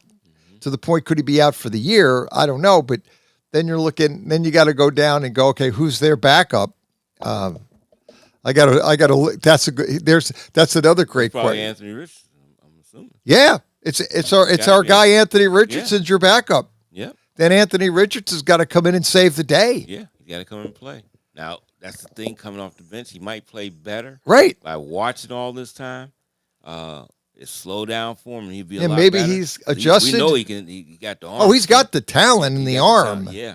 So I know he's got to be learning some things since he's already done played. Yeah, he's been. So that's different now than a guy that's sitting there and never played. Right. You got to get him. He might be okay, but I'm just concerned about Daniel Jones. We'll see. Their line got to come up big. Quentin Nelson and the boys, they got to be protecting him this week. Yeah, they do. Against And that Houston's going to be tough. Yeah, it's going to be tough. I think a big player in this game is Tyler Warren. You got to go to your tight end quick, and he catches everything. He does. I mean, it looks like he's been playing for 10 years in the league. He doesn't look like a rookie. Not at all. That guy looks great out there. Just great. And I figured he'd be a good tight end for sure. I felt he'd be decent as a rookie, and same thing with Bowers. I thought he'd just be decent. Them guys is great right off the bat. I can't believe how good of receivers they are. They have adjusted As tight ends, and then they block. Both of them guys block well. another guy like is Alonda Gatson with the Chargers. Yeah. What a great job of getting him in the their fourth round. Yeah, Tyler Warren went to Penn State. Yeah, I liked him at Penn State. 14th pick overall, first round pick, 6'5", 256, and he's a beast. He's the real deal. So I mean, Jones has been, Jones always needs a good tight end because he likes to throw to the tight end. Yeah. And if you got a guy, and Warren is definitely, like I said, he's catching everything. He won the John Mackey Award last year at Penn State. Yeah. So first round pick in 2025 for the Colts, and he's paying off dividends. Yep. Mm-hmm. He's from Mechanicsville, Virginia. So again, another great player, rookie, like a Brock Bowers coming in. Yeah, just come in and light it up early. And, again, a big impact. Now the Colts have their hands full in the Texans. I tell you, I know it was just one game with Buffalo, but they are playing better. Oh, yeah, they're playing better. After going 0-3. Yeah, they're playing way better. And here's a stat for you, Dave Clark. The New York Giants, okay, after 3 quarters, their record is 7-5. I was gonna say after 3 quarters, they 10-0. 7-5 after 3 quarters, and they're 2-10. Yeah. They basically, if they could have held leads, they should be 7-5, right in the smack of the playoff. That's why I like to take up time with the points every now and then. Yeah, because they hang in. Because they played well enough. They played Detroit, and they should have beat Detroit last week, and they lost in overtime. But they played well enough to win that game. So, I mean, I think I look at it, and I just think their defense just seems to fall apart in the fourth quarter. Mm-hmm. And I know they fired the defensive coordinator. I know the coordinators are the fall guys on these teams. As soon as the team doesn't do, they like to fire the coordinator. Giants fired their head coach, Dable. I don't know if Kafka's getting the job or not. I thought he might, but after watching them fall apart 2 weeks in a row under his leadership, I'm not sure if they're going to have to think about moving on from him. But they have the New England Patriots on Monday night. Jackson Dart will be back playing. He's off the concussion protocol, so he will be ready to play on Monday night. Yeah. I don't know if Kafka... I don't know if he's a head coach. Well, he might be. I'm not going to blame him for that because you had Dable for tired OTAs, off-season workouts, training camp, and how many weeks? 10, I think. 10. And then you fire him. Now, you already done created a culture all that time. Right. There's no way Kafka going to come in and change next it. week and change the entire culture and the way guys think, the way they do it. You're not going to do that in 1 week. You're not going to do it in 2 weeks. Now, he could just try to get energy, get stuff going with that team, but they're going to fall in some of those same traps they've been falling in, and that's what be happening. They fall right back in the trap and lose in the fourth quarter in these games. So no way I blame that on Kafka in his performance. It's just you're not going to flip a switch on a team just like that. Yeah, and moving forward, I don't know what they're going to do, Mara, who they're going to bring in. Yeah, they might want to get a whole new face. Maybe they want to get McCarthy in. Rumor is that Mike McCarthy would come in. He might want to with a veteran coach like that. Right. And just, and he got a winning pedigree. There's no doubt about that. I mean, they cried in Dallas how terrible he was, but no, he won. His record, they were 12-5. Yeah, he won games. Yeah, he was a winning. They did it twice. Yeah, 12-5. Okay, he didn't win the playoff, but he was winning. He won the game. I thought he was a losing coach the way they. Oh, the way Dallas had him. They had ripped him to shreds. Well, right now the Philadelphia fans want to fire Sirianni. Yeah, and it's hard to when you look at what he's done. He went to 2 Super Bowls. He won one, and let's call it for what it is. The referee screwed him on the other Super Bowl. They lost to San Francisco on a terrible holding call. Yeah, the KC game that Philly got beat. Now they beat them last year, but the one that Philly lost, they should have. The referee, I don't care what that game was basically given to the Kansas City by the referees by calling that horrendous holding. I don't care, people, what was holding. It was a non-call. You don't call that like that. It wasn't egregious. It was a little bit of a grab. You don't call that in a Super Bowl. That's going to right. It didn't turn them. It didn't do anything. No. And you don't ever call that in a Super Bowl, especially if it's in the last series, and hand the game to Kansas City on the platter on a horrible call. And that's why a lot of people were like, Michael Strahan was upset. He said, when it comes down to the end, I still remember him talking about him and Howie Long. When it comes down to the end, you got to let the NFL players decide the game. Exactly. Unless it's agreed. I mean, if he would have grabbed if he would have grabbed them or tackled them, that's different. But I mean, he didn't do anything that to was impede his nothing. progress That at was all. just basically a bit of a touch, a grab, and it didn't really hinder him. It slowed him slightly up. You're a referee. You keep that flag in your pocket and you don't decide the Super Bowl on that play because that did it. Yeah. That gave Kansas City the first down. They could run out the clock, kick the field goal, and win the game. And that would have been fourth down. Kansas City would have had to kick the field goal, but you give Hurts, who was outplayed Mahomes in that game, you would have given Hurts the ball, and that was a game he was playing unbelievable. He would have come down, at least I'm confident he comes down. He might have won the game or at least tied the game, minimum. Right. And it's a Super Bowl. You don't do that. I don't care who referee. I don't care. Goodell should have been going out of his mind seeing that play. Yeah, because that gave the game to Kansas City. People started having problems with like that happening because same thing happened to Philly and a couple other teams. That's why it was so good when you think about the Giants beating New England twice. Right. Because when Philly played with Terrell Owens against Tom Brady and the Patriots, they had two bad calls in that game. Horrible that calls. Actually gave New England the advantage, and they win. And they won. Now, did Philly got a chance to get them back? Right. Same thing happened with Kansas City. They was able to get them back. You can't have games being turned on the last thing like that. Not like that. Not on something like not that. Let like the players that. decide it. Right. Unless what you said agrees with something that you got to call it, but come on. But I watched that play, and you can watch that on YouTube and pull that thing up and shake your head because there's no way referee. And I like Patrick Mahomes. Believe me. No, I like Mahomes. I think he's a good guy. Right. But to be in the face of the NFL. I understand that. But don't hand the game to the. Don't give him the game on the platter. At least make him earn it. Yeah. And that gave it to him. And that was given to the game. They decided the game.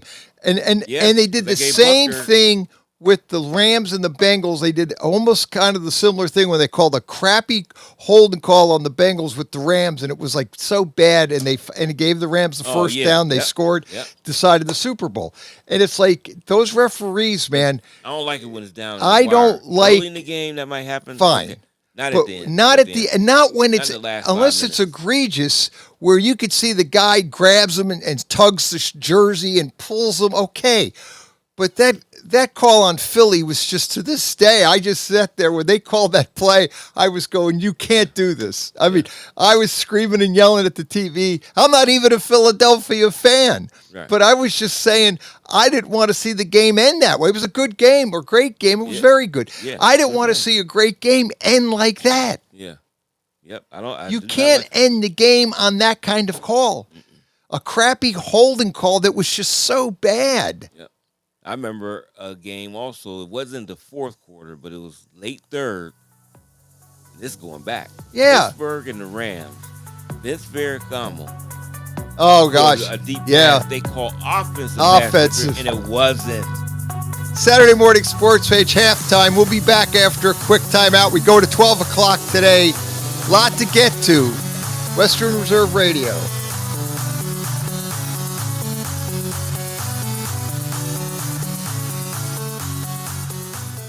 You're listening to WRDB, Western Reserve Digital Broadcasting, Youngstown, Warren, Salem, and around the world. The Village Tavern's been a beloved local landmark in Hubbard, Ohio for nearly a century, and now it's better than ever. Recently renovated and still serving up the same warm hospitality, the Village Tavern is your go-to spot for great food, cold drinks, and a laid-back atmosphere. Whether you're stopping in for dinner, catching up with friends, or just looking to relax, you'll enjoy a full menu of American favorites, rotating drink specials, and friendly service that makes every visit memorable. Be sure to visit the Village Tavern at 746 North Main Street in Hubbard, right next to Repair That Glass. To learn more, go to villagetavern3.com. Are you tired of switching apps just to catch your favorite shows and live events? Say hello to the iMedia1 Network app, your one-stop destination for streaming and everything that matters. From national sports to exclusive local content, Western Reserve Radio, Western Reserve Radio 2, and City View Sportscast are now all in one place, anytime, anywhere. Download the free iMedia1 Network app on iOS and Android and unlock the future of sports audio in the palm of your hand. The iMedia1 Network, your sports app in the Valley. Here's a fun fact for you. The average chameleon can point their eyes in 2 different directions. On the other hand, the average human can't. So unless you're a chameleon, there's absolutely no way you can focus on texting and driving at the same time. So don't do it, unless you're a chameleon. Visit StopTextsStopWrecks.org.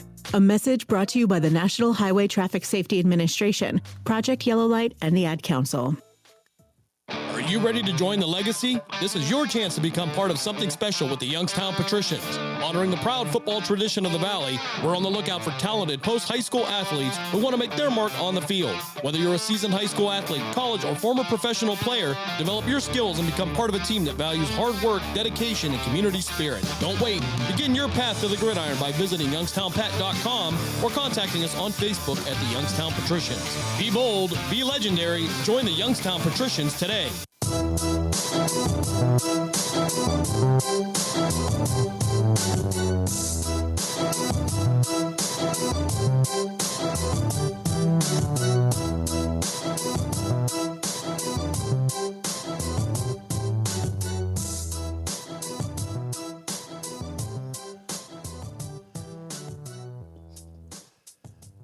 Saturday morning sports page, 330-707-4202. Get in, talk sports.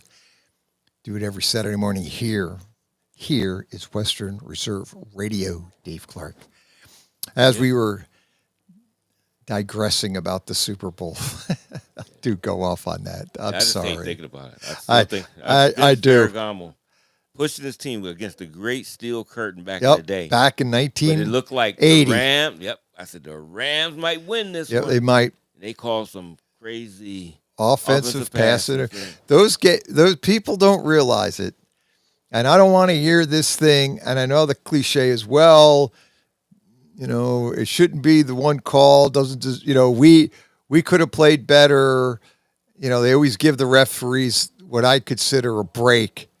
No, the referees can decide games. Yeah. And I don't care what people say. You could say, well, we should have been in a better position where we wouldn't be losing. You know, we wouldn't need that call because we should have played better. Yeah. Well, that's in every game. But that's every game. In the NFL, you could see, you've watched enough football, I have, but you can really see in the NFL, it's razor thin.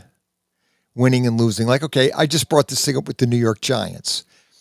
If the New York Giants they would be 7-5. Big if, but they were 7-5 going into the fourth quarter. They're 2-10. Okay, so I mean that's the difference between two. It can be in some teams, not every team, but you could see the Giants, being the fan I am, going. They could be 7-5 if they had a defense that could make a couple stops in the fourth quarter. They had the lead, especially the Denver game. Oh my gosh! Yeah. But the point is, you look at some of those games that they've really should have won. There's, like I said, do the math. That's basically 3 games. I mean, 10. They're 2-10, and they should be 7-5. That's like 5 games that they basically could have and should have won had they had the defense that made the stop, or they didn't have the turnover on the offense in the fourth quarter. But that's how the NFL, it's razor thin. College, there's more of a gap sometimes. Yeah. Usually is, but in the NFL, you could see the difference in these teams. I mean, because the NFL is week to week. Right. It's week to week. And now college it might be one game could be like that, and they'll go 2 games. I don't care what happens, they're going to win. Then they'll have another game like that. It's not like that in the NFL. Everybody you go up against, you better be ready to play because they might come out with They their can A come game. out and beat you. Yep, and they'll come out and beat you.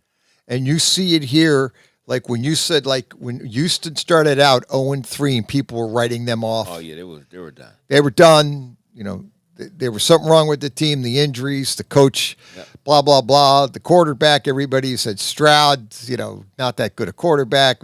Ryans is over his head. They like to jump on that wagon.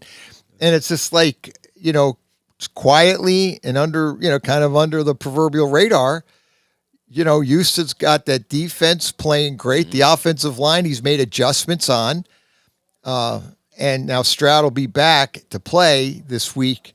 And this is really a big game because the Colts, this one game can impact the division. And that's the thing with the NFL is it makes it so great is because one or two games can really impact the outcome of the year. And in a division where teams end up, like look at Kansas City. Kansas City loses a very close game to Dallas Thursday night. Now they're 6-6. They're outside looking in. Yeah. They need a lot of help. Yeah, they need a lot of help. And they have to continue. They now are pretty much in a situation they might have to win out to get in. Yep. At they'd have to win 5 in a row to go to 11-6 to get in. A lot of people that we was even talking on the way home, they they're glad Kansas City they'd be out. That's good. I'm tired of seeing them. But see, I sometimes I don't think like that. I actually those teams that win perennially like that. Even that, like how the Eagles would be.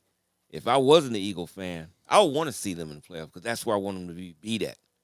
Get beat there, and you topple them from their highest perch. That's when you do it. Not, they have a bad season, and then they're not in it. So I would like to see Kansas City get back in it. But to be honest with you, I don't know if they can.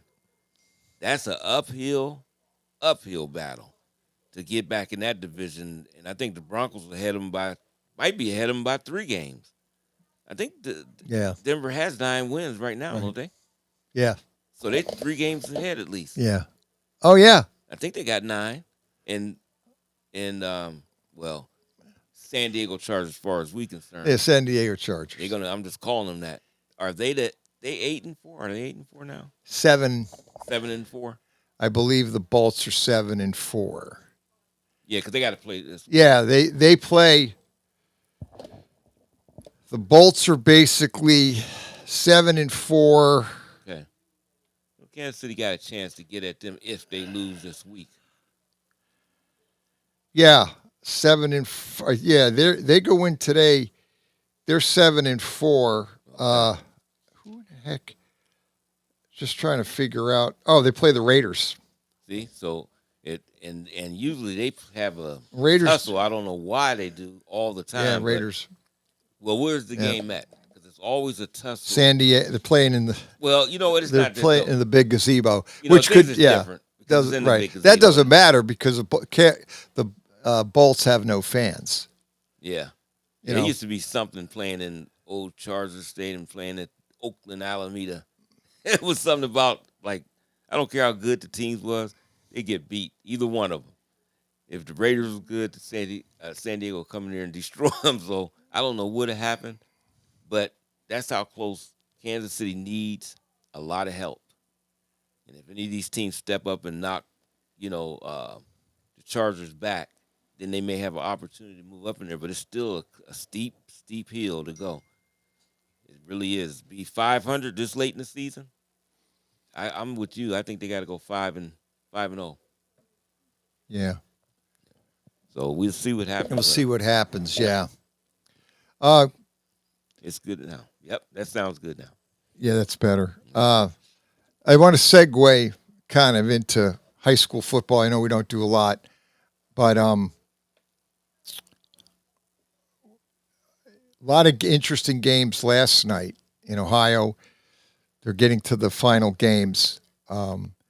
We're going to look at that scoreboard, but I want to throw out a good friend of mine. His son coaches, I've mentioned it before, New Palestine or Palestine Dragons out in Indiana. And Kyle Ralph is my friend's son. Mm-hmm. And he's the head coach. And they won the game last night for the state title They beat Maryville 38-17. And he went undefeated again. And he was undefeated last year, but they had like a tie or a game that didn't count because of weather, and they never played it, and it was tied. But I just want to give him kind of a shout out. They won big game last night for the title, 2 in a row for Kyle Ralph, and a great coach out in Indiana. I told my friend that, Kyle knows Matt Canada real well. And there at one point, Matt Canada was looking at, this is a few years back, where they were looking at a head coach job down in Florida, and he would have taken Kyle Ralph with him to be an assistant, but Matt did not get that job.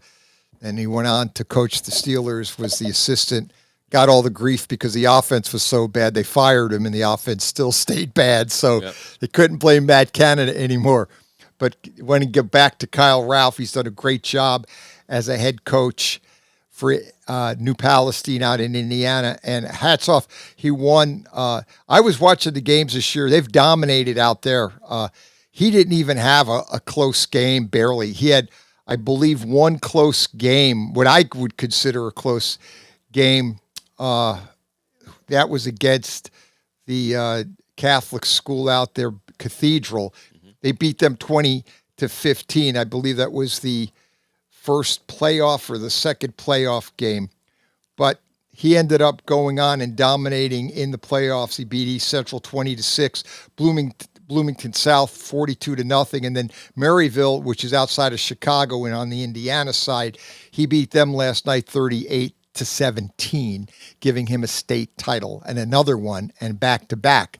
So hats off to Kyle Ralph and the New Palestine Dragons. It's always nice. High school football is where it starts at. Yeah, high school football. We've had some, what's really good here in Ohio, you'll look at some of these final games now. We are to the state finals now. They will be playing all their games this upcoming week in Canton in the Hall of Fame. And what I thought was interesting is looking at some of the scores. St. Ed's got beat. Lewis Center, Olentangy Orange, which is outside of Columbus. They beat St. Ed's 28-0. And I was a little surprised because St. Ed's was the number 1 seed. And then Xavier, Cincinnati St. Xavier down there has always been a kind of a dominant team. They beat Middletown 21-6. So Olentangy Orange will play St. Xavier, and that's going to be on, that will be Thursday night at 7:30. Be the first, I believe that's when they start. It's at Canton. And that's at Canton. Hall of Fame. And then Division II, real quick, Avon beat Cuyahoga Falls Walsh Jesuit, and that's where Rabel went. They beat them 38-7, and Cincinnati Anderson beat Sunbury Big Walnut. It was a bit kind of an upset, 29-22. So Avon and Cincinnati Anderson go at the Division II. And then the Division III, Toledo Central Catholic beat Cuyahoga Falls Valley Christian 21-20, and then Bishop Watterson in Columbus is a good team. I've been watching them. They've been pounding teams into oblivion. They beat Tip City, Tippecanoe 41-7. And I looked at the brackets, and Bishop Watterson, I remember them when I was down going Westerville, and they used to pound Westerville. They've always been a good team, and they just have been pounding teams like into oblivion. So they got a big game it'll be a all Catholic final. Toledo Central Catholic taking on Bishop Watterson. So that's going to be a great game, and that's also going to be played on 12/5. I guess that's a Friday. Yeah, my Friday. Days are off. Yeah. That's the 3:00 Friday game. The other one is 7:30 on Friday night. Yeah, that's Friday night. I apologize. Yeah, 12-4. Avon and Anderson play Thursday night at 7 o'clock. Okay, yeah. And the Division I game is Xavier and Olentangy Oranges for the Friday night game at 7:30. Okay. And then Division IV, Glenville will take on Shelby, and that's 10:30 on Friday morning. Glenville beat Janut and Indian Valley 26-21. Shelby beat Cincinnati Indian Hill 42-7. So Shelby will take on Glenville. The Tar Blooders are tough. Yes, they are. They are a fast team. They're lightning. They play. That's Ted Ginn. Is Ted Ginn still coaching or no? Yeah, oh, no. Is he still coaching the team? Because I know he had some health issues there. Yeah. But he's obviously overcome. That was a few years back. He had some health issues. He did years ago. He did an interview with me at the old station, and he was a great interview. Ted Ginn. Yep. Obviously, his son Ted Ginn Jr. had a really good NFL career too. Yep. The other Division 5, Wheelersburg beat Youngstown Mooney here 24-10, and they will take on Liberty Center. Lewistown, they beat Lewistown Indian Lake. So they take on that. Let's see. Then the other two games, and we'll bring in Irish Mike here. Kirkland, who always wins. They always win. They always win. Kirkland beat North Robinson, Colonel Crawford 49-22, and Hopewell London beat Coldwater. And Coldwater's another team out there on the northwestern Ohio. They always win. They lost though 20-18. This is the Division 6. So Hopewell London will take on Kirkland. That's Bascom, Hopewell London. And 7, Division 7 final is Columbus Grove lost to St. Henry 13-10. I knew I went to school with a couple guys that went to Columbus Grove many years ago. And a good friend of mine that lives out in Indiana also went to the same school I did. And he was good friends with that group out in Columbus Grove. Jerome's Hilldale beat McDonald, our local school here, 41-14. So they will take on St. Henry. St. Henry, a big winner. Who is the player who went to St. Henry? I got to look him up. He played for the Washington. Back then, they were the Washington Redskins back in the mid-'80s. And he played for Ohio State, and he was a lineman. And he also ran track. Because a guy I knew that went to Ada I think he ran against him in track. He said he was an offensive lineman. He was like, I got to look him up. He was like 260. He went to St. Henry. And then Ohio State? And then he went to Ohio State. And I'll have to look him up because he was an unbelievable, and he was great. He was one of their best offensive linemen in history. First round pick from Washington, and it would have been like in 82, 83. I got to look it up. I don't know why I could look up the name. Last name start with an L, but I can't think of it right now. We'll look it up. Let's go to so that's the bracket. So St. Henry takes on Jerome's Hilldale, and that's going to be 10:30 on Thursday morning. And again, I want to take a shout out to Kyle Ralph out there in New Palestine, Indiana. Big win, undefeated season again. 38-17. I saw a video. My friend sent me a YouTube of his son coaching up the kids. He reminded me of Rabel. He's big. He played offensive line. Kyle Ralph played for offensive line in North Carolina. Played a little NFL. And he was an offensive guard. And he was all ACC, a great offensive lineman out of Carolina. Had injuries in the NFL and then got into coaching. And when he coaches the kid, he's talking to him. I keep thinking of Mike Rabel.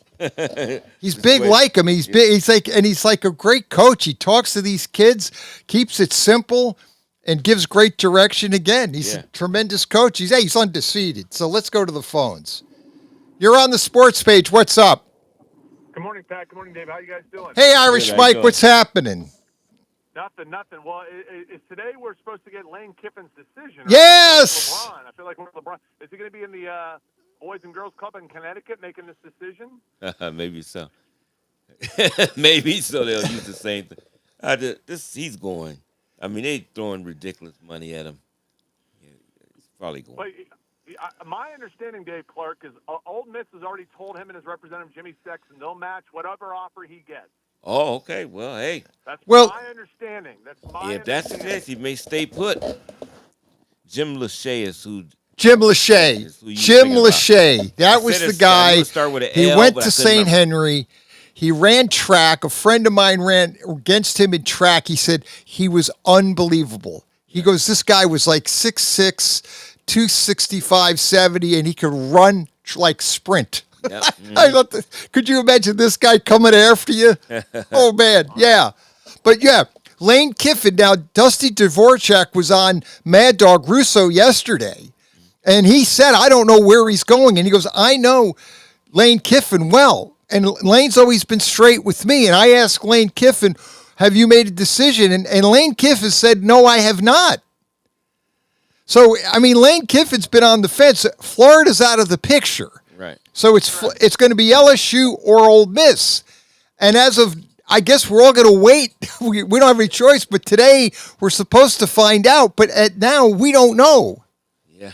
And the reality is, am I wrong, guys? That whoever he doesn't pick, the other fan base is going to be mad. Well, obviously, Ole Miss for obvious reasons. But LSU is probably thinking we could have had a head coach 4, 5, 6, 7 days ago. We waited on you, and we might have lost the candidate we really liked because we waited on you. Well, you know what? They should blame LSU because you give the guy X amount of dollars. You say, okay, think about it.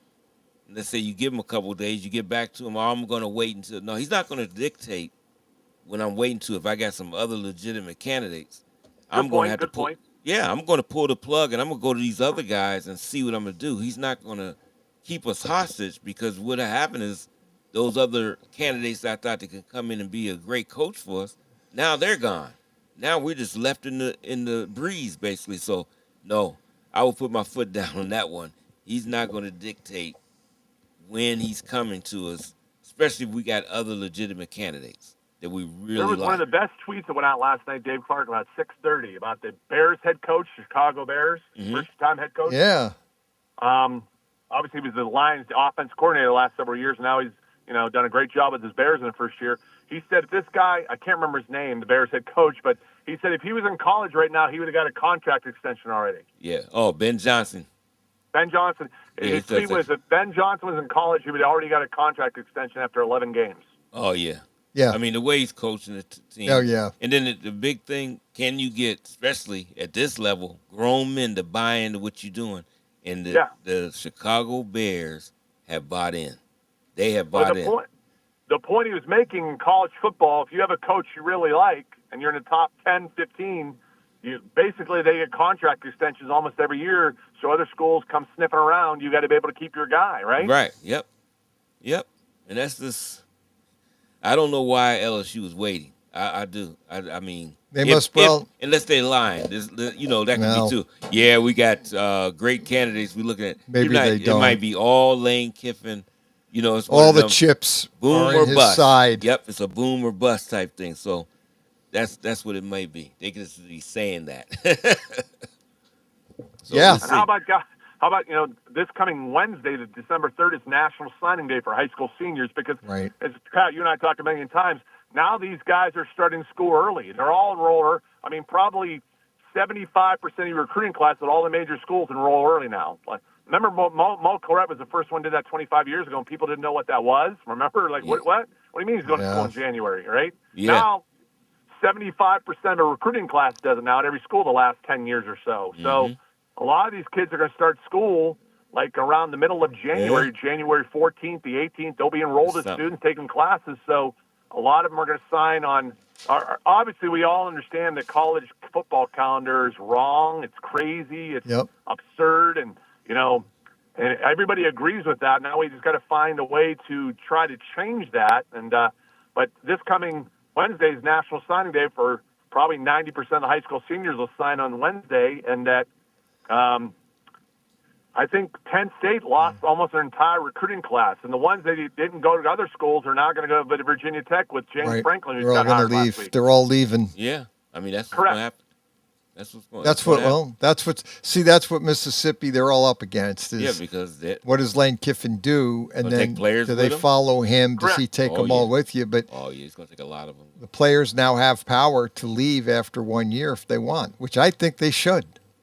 Yeah. And Yep. I do. I agree with it. I know people get upset with the portal, but I said at the end of the day, it's making college football better. Oh, it's way better. Because guys are not sitting on the bench. And I don't think as much as, I'd argue with people, I don't think NIL has got an impact, but not the fact that the players get to play. That's what the young guys want to do.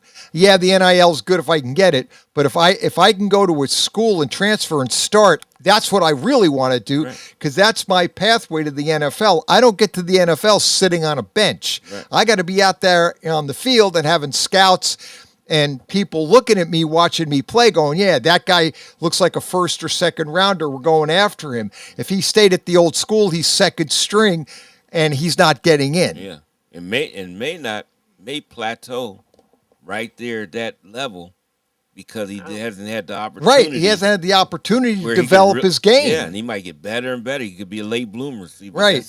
That's what happened, guys. They get lost, as we say, in the sauce back then. That's what happened because the guys don't ever get any look. You got to go somewhere where you're going to play. That's another reality, guys. You guys, I'm sure you both agree with this. Now, when these schools go in and they say they have quarterback battles in fall camp in August, and then they have to name a starter by the end of August when you get starting a regular season name. I know Notre Dame did that with this year with Kenny Minchie and C.J. Carr. Now, C.J. Carr got named the starters, had some success. Kenny Minchie's not going to be around in 2026. That's just the reality. He's leaving. I mean, I'm 99%. But that happens at a lot of major schools when you have these quarterback battles. Mm-hmm. The guy that loses that battle 99% of the time will stick out the year, but they're leaving and they're going to another school. Yeah. And that's what you have. But I think it makes college football better. Yeah.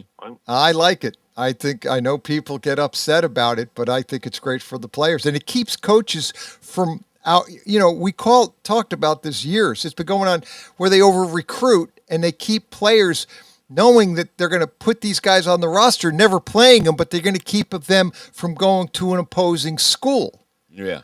Like I remember a kid that played for Columbus East in the 70s. I go back, but his guy's name was Rich Brown. He was a defensive end. He was a really pretty good player. Columbus East was all state. Woody recruited him and never played him. He ultimately transferred down to Cincinnati, but had to sit out a year, but he wanted to play. But the word was they kept him because he was going to go to Michigan and play. Mm-hmm. And Woody kept him off, gave him the speech about, Columbus, Ohio, you're from Ohio, blah, blah, blah, blah, blah, and stay here in Ohio. And the kid never got to play. He went to Cincinnati, played, and had at least played a couple years at UC. But that's what happened. I'm not just Woody. They're all those coaches did it back then. They can't do that anymore. Because I know Switzer and Osborne. They did it. Osborne Oklahoma, all the Nebraska, time. Still those players. They used to keep those kids because they knew if Switzer knew a kid was going to Nebraska and the kid was pretty good, but not maybe as good as his other kids, he would keep him away and bury him on the bench at third string. Right. Yep. But all those coaches did it. It was kind of their ploy in recruiting. Yeah. They said that was a big thing that happened, that there was a possibility that Johnny Rodgers would have went, and that was before Switzer, to Oklahoma. Right.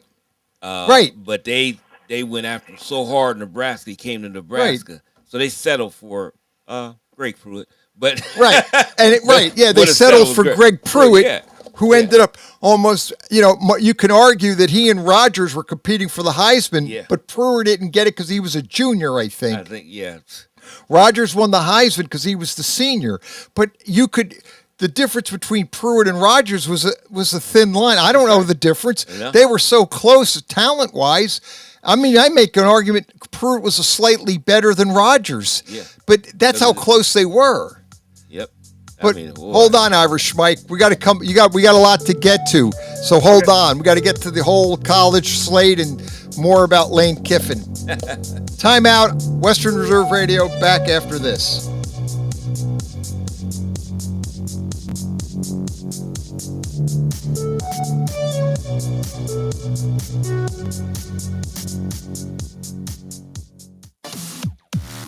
Are you ready to hit the gridiron and make your mark? The Cleveland Cobras are recruiting players and coaches for the upcoming Premier Amateur Football League season. We're looking for passion, grit, and the relentless drive to win. Whether you're a seasoned vet or hungry rookie, your shot starts now. Join a brotherhood, build a legacy, strike with the Cobras. Follow us on Facebook at Cleveland Cobras Football, or for league information, visit TAFLfootball.com to get started today. Team Pride Cobras. Are you tired of switching apps just to catch your favorite shows and live events? Say hello to the iMedia1 Network app, your one-stop destination for streaming and everything that matters. From national sports to exclusive local content, Western Reserve Radio, Western Reserve Radio 2, and City View Sportscast are now all in one place, anytime, anywhere. Download the free iMedia1 Network app on iOS and Android and unlock the future of sports audio in the palm of your hand. The iMedia1 Network, your sports app in the Valley. Not completing high school is more of a social thing than it was an academic thing. Even though all these years have passed, I still had that longing to have my diploma. At age 30, Carissa finished her high school diploma. If you're even considering getting your high school diploma, you can do it. No one gets a diploma alone. If you're thinking of finishing your high school diploma, you have help. Find free adult education classes near you at finishyourdiploma.org. That's finishyourdiploma.org. Brought to you by the Dollar General Literacy Foundation and the Ad Council. Sherman Gillums Jr., Paralyzed Veterans of America. For more than 70 years, Paralyzed Veterans of America has helped hundreds of thousands of veterans get all the benefits they have earned. Al Kovac Jr., Paralyzed Veterans of America. We provide one-on-one support tailored to your individual needs, including healthcare advocacy, benefits support, and career assistance. For more information, call 1-800-424-8200 or visit pva.org. A public service of Paralyzed Veterans of America.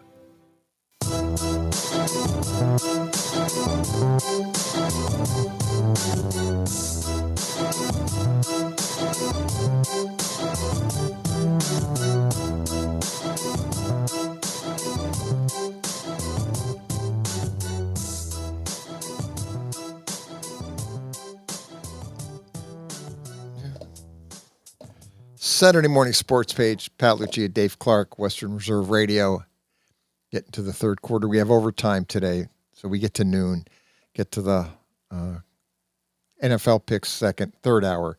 We got Irish Mike, so we're going to do the college picks and talk college football. Hey, Irish Mike. Hi, gentlemen. Hey, real quickly. Probably like about 6 weeks ago, I'm in a group text with a bunch of guys I teach with, and they're all Ohio State fans, obviously. And one guy always asks for like the last 6 weeks, probably starting early, mid-October, who is the best player in college football? And for 6 straight weeks, I've answered the same answer 6 straight weeks. I say the 2 best players in college football are wide receiver Jeremiah Smith from Ohio State and running back Jeremiah Love from Notre Dame. Yeah. Now, I preface it, it doesn't mean that either one's going to win the Heisman Trophy. No. But those are the 2 best players in college football in 2025. Your thoughts? Yeah, I mean... because they affect every game. Even if they don't touch the ball, Dave Clark, they affect every game. Because you have a game plan against them and know where they're at all times. All the time. And other players benefit on their team. Yeah, and I even actually think Love might win it to a certain extent. He's coming on. Here's my thing, and I realize, and Lucia's going to get mad at me here, but the first game of the year when they beat Texas at home, both quarterbacks, both Julian Sang from Ohio State and the Manning kid from Texas, everything was check down.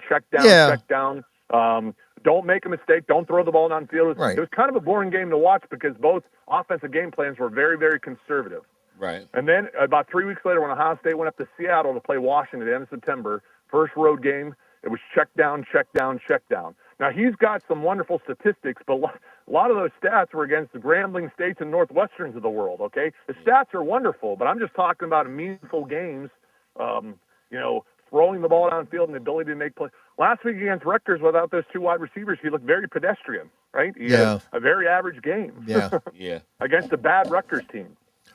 So that's what I'm saying. When you have 2 first-round draft picks, high draft picks out there as wide receivers, a quarterback, it makes your life easier. I'm not saying Julian Sting is not a good quarterback. I'm not saying that at all. But the idea that, he's one of the 2 top Heisman Trophy contenders based upon statistics when you got 2 high first-round draft picks out there, I don't know. I get to the point.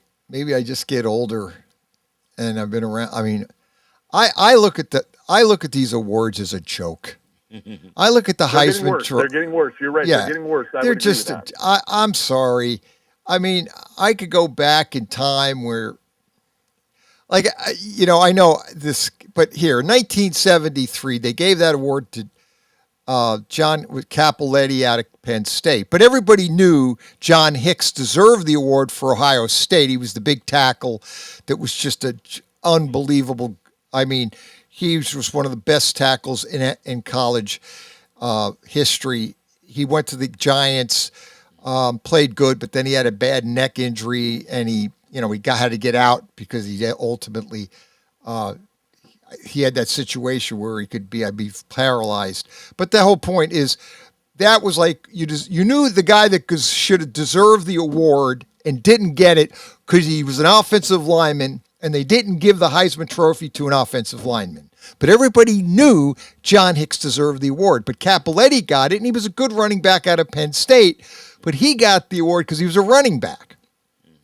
And then they said, well, now they go, well, we're going to give him the Outland or whatever's that, the Outland Trophy. But I said, but everybody knew Archie Griffin had an unbelievable great year that year. He won the Heisman. I believe he won the Heisman that year because he was running behind John Hicks, who was basically blowing everybody 5 yards off the ball. And Archie was basically getting 7 yards a carry because he was, and Archie, if we could have him here today, would agree with me that Archie said, I had one of the great offensive line I ever ran behind. Great, 2 Heisman trophies, a great player, love Archie, but he had a great line, and John Hicks was one of the guys.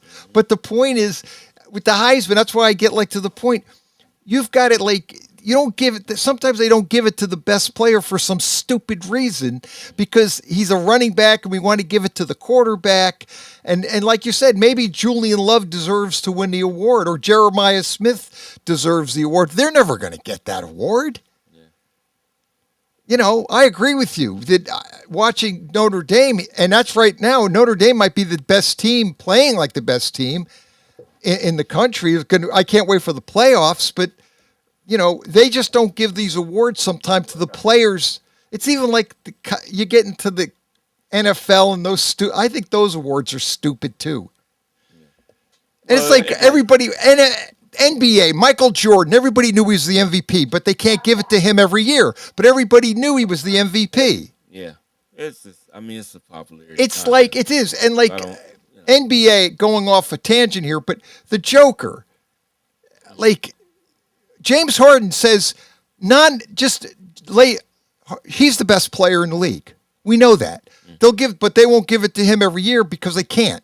Right. And that's what I mean. So they don't really give these awards to the best players for whatever reason. That's why I think it kind of values the award. Yeah. Yeah, they don't do it like that no more. Right. They used to give it at least it seemed they tried to, but yeah. Again, there's so many great players, but right. now they won't give it to guys. And it started back at Jordan, maybe a little bit before that, because it was Magic Bird. Yeah. I mean, you didn't know who. And right.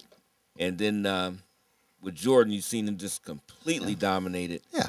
It was him every year, but they can't give him the award every year. Yeah.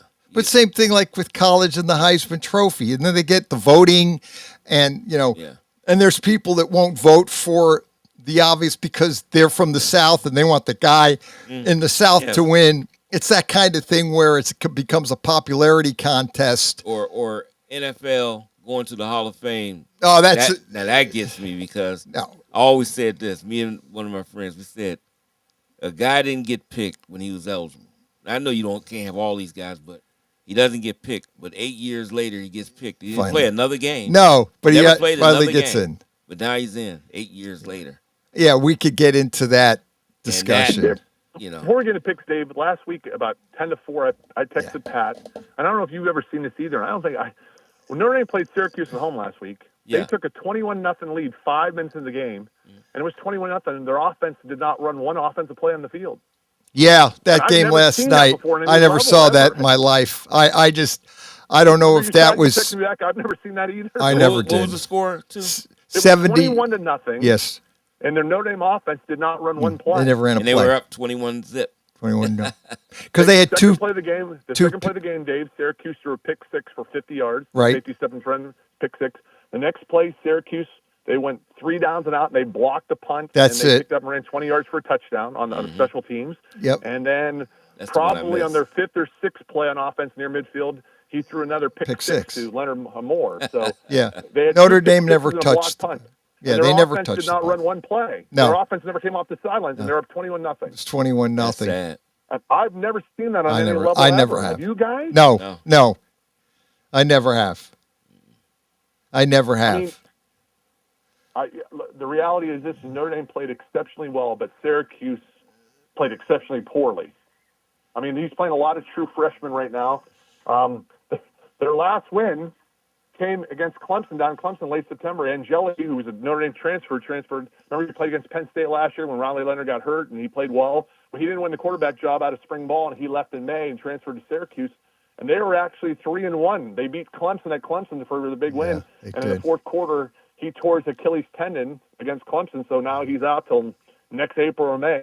So, I mean, after that, they haven't won a game since then. You know. No, but he was putting up really big numbers. They were throwing the ball 35 times. They had a spread offense, and they had a quarterback. And then since he got hurt, it's been all downhill for the Cuse. Yeah, the poor Cuse.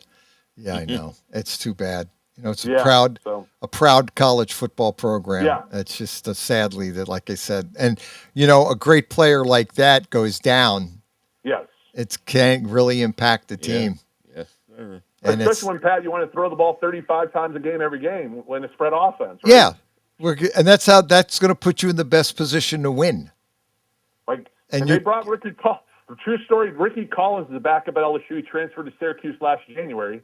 And so when Angeli went there in May after spring practice, everybody's like, well, they just took Ricky Collins 5 months ago. Well, why is he going there? And if you've seen Ricky Collins, I guess my thing, Dave Clark, is when they looked at Ricky Collins in spring practice, they came to the conclusion we need another quarterback. And it's like Ricky Collins. I mean, I don't know why they're not playing him anymore. I know Fran Brown has benched him the last 2 games with the idea of, like, basically, we don't want you back in 2026, and he doesn't want to be back in 2026. It's one of those deals that both sides need to go in a different direction, and they are going in a different direction. They will. Sure. Yeah, that's too bad. Yeah, that's life. He'll transfer again. That's the way it's going to work. That's all. That's it. Just transfer till he finds the right team, which is fine with me, and good for it's good for him and good for the coach because that's what cracks me up.